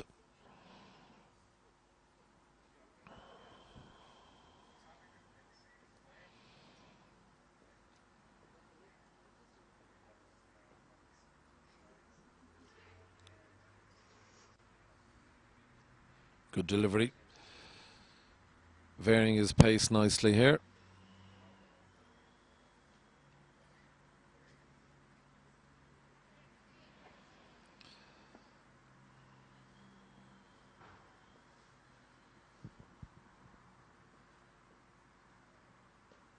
Gets down, looks for the sweep. Could come back for 2 and should. Oh, slips. Sterling slips at the non-striker, turns it down.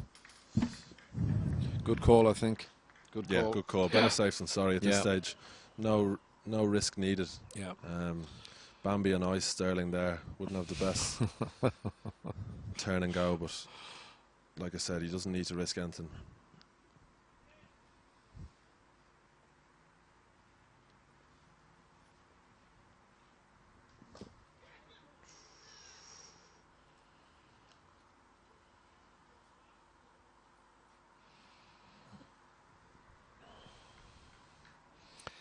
Getting to the back end of the Irish innings.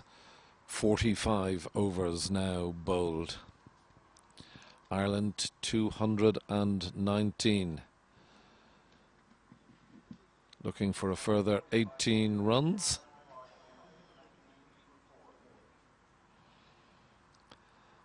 Ed Joyce on 95. Paul Stirling on 31.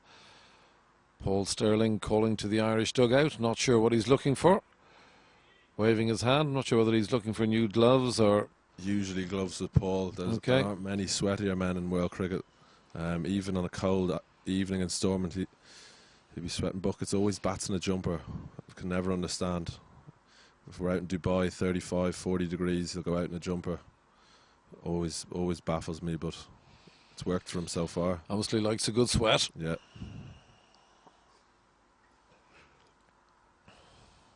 Dowlack coming in. Yeah. Sterling setting himself up. Full toss. Gets away with it.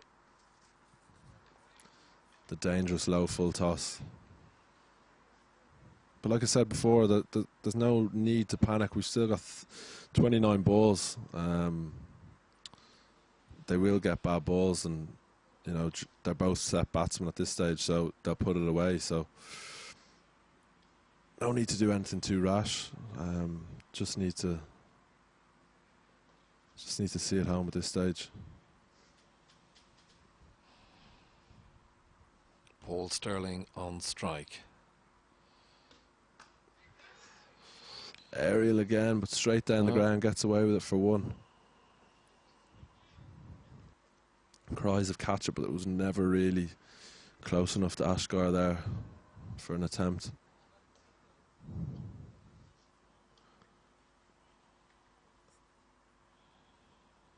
I think Sterling might have plans tonight. There's something on. Fill at stake all the more, I'm sure, or whatever is his tipple or his fancy. They've hit the stumps a lot, Afghanistan. It's something you don't usually pick up on, but every time they seem to throw the ball, they hit the stumps. Luckily, there's been no run-outs, but it does sort of...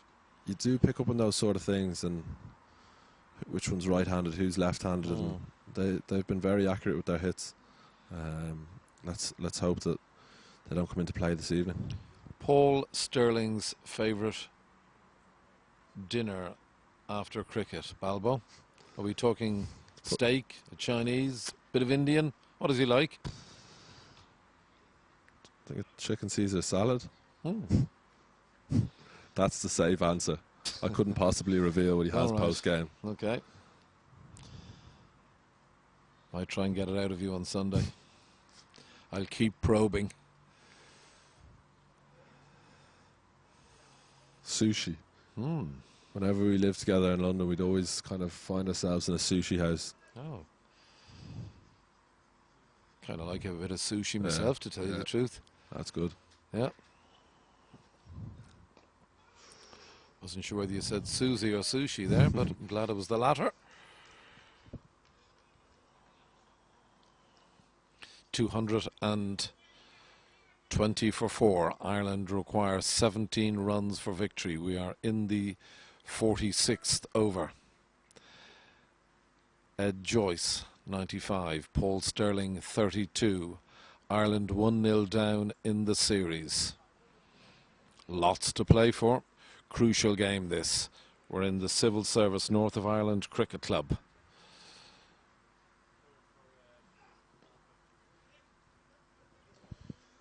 Just drops it down. Just short of backward point for one. He's played that well all day. It's a big strength of his. Just kind of lets the ball come onto him, uses the pace and runs it down to third man. In one-day cricket, it's a big scoring area, particularly when you're set. Just using the pace and using your hands to run it down to third man. End of the 46th, Ireland 2-2-1 for 4, requiring another 16. You were dead right. Fresh gloves. Fresh gloves, yeah. Usually carries about 7 or 8 pairs of them. I wouldn't even know how many he goes through. I'd say he goes through about 20 bats a year, so gloves would be well into the double figures. I suppose if you hit the ball as hard as he does, you're going to go through the bats. Ed Joyce, on the other hand, particularly in the World Cup, I remember he was using two odd gloves. He's just doesn't faze him, doesn't bother him. As long as he's got a bat in his hand, he's not. Give him a pair of guarding gloves, he'd probably go out and score runs. But no, some batters are particular with their gloves, their bats, their shoes. That's just the way it is. Nabby coming back. Isn't it funny the little nuances that cricket brings to cricketers, Balbo? Did he get a hand of that? No. Hits the stumps and go through for one. No.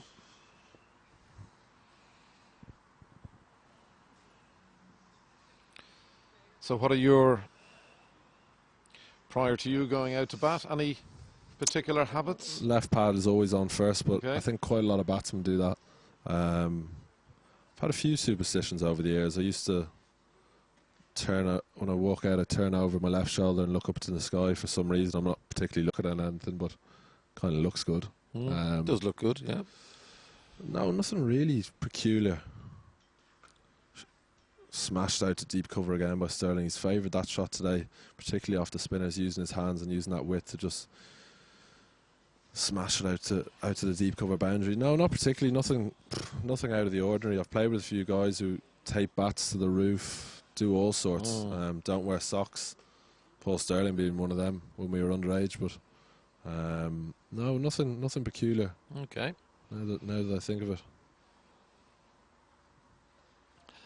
Batsmen and their habits. What about you? Do you have any habits? Well, I had a few habits. I'm just there he goes again. That deep extra cover has got a peppering from Paul Sterling today. It's a quality shot. Opens the face over extra cover. Ashgar looks perplexed at how he's playing these shots. Just staying in his crease, not coming down or anything. Opens the face, clears extra cover, who's nodding his head. Brilliant shot. Sterling on to 37, 228. Down into the single figures now for Ireland. Sterling will look to do it as quick as possible, knowing him. Naby comes in again. Bit more flight. Just wide of extra cover. Going to pick up another couple here. Get two there. Yeah. Captain Ashgar's got his hands on his hip. He's not impressed at all. But this is exceptional batting from Sterling. 39 he moves to. No, you were asking me about my habits. I had a rather interesting tea the other evening with my 4 children, the youngest of whom asked me, "Dad, what was your highest score when playing cricket?" I think it was 15. I think I got 15. I was going to say, did you use both hands to count? So in terms of habits and batting, no. Joyce opens the blade, puts it through the cover. He's going to be pushing Will there be two there? Comes back for 2. An exceptional 100 from Ed Joyce. 100 not out. A brilliant innings. He takes his helmet off. Delighted with himself. Punch in the air. An outstanding 100 from Ed Joyce. Ireland's senior batter. He's batted all the way through. Hasn't looked phased at all. Done the job exactly required. Only 5 to win. An exceptional innings from Ed Joyce. To use a great Irish phrase that lots of the younger Irish cricketing folk use nowadays, class act. And then he launches one over mid-off, 1 bounce 4. He wants to get on with this. 1 required. What an innings this is. This will be right up here for Ed Joyce in one-day cricket. He scored a sensational 100. His last 100 for Ireland in ODI cricket was against Zimbabwe at the World Cup, but this is right up there. He's batted all the way through. Only recently opening for Ireland. He'll be delighted with this, and his coach and captain will be even more delighted. The field comes in now as there's only 1 required to win. Afghans are a beaten team today. Ireland have been... I have to tell you, Balbo, your prediction could be about to come to fruition. Nudges it down to fine leg. Ed Joyce finishes 105 not out. Paul Sterling 39 not out. Great job done by Ireland today. They've outplayed Afghanistan from start to finish. Levelled the series 1-1, all to play for Sunday. What a weekend we have in store for us. The Irish guys will be delighted. John Bracewell, William Porterfield. First ODI win since Zimbabwe. Only second since the World Cup. An outstanding win. Ed Joyce leading the way with 105 not out. Just a brilliant effort, and they deserve their 2 days now, and it's all to play for. 1-1. Absolutely, 1-1 in the series. Another thrilling game of cricket here in Civil Service North of Ireland Cricket Club. It just remains for me to thank Andrew Balbirnie for his enormous contribution, his insightful contribution to today's play. It's been fantastic, and thank you very much, Balbo. I've loved having you on my right-hand side. As I said to you earlier, it's been fantastic to have someone with such experience and someone who's played so much cricket with the guys in green and against the guys in blue.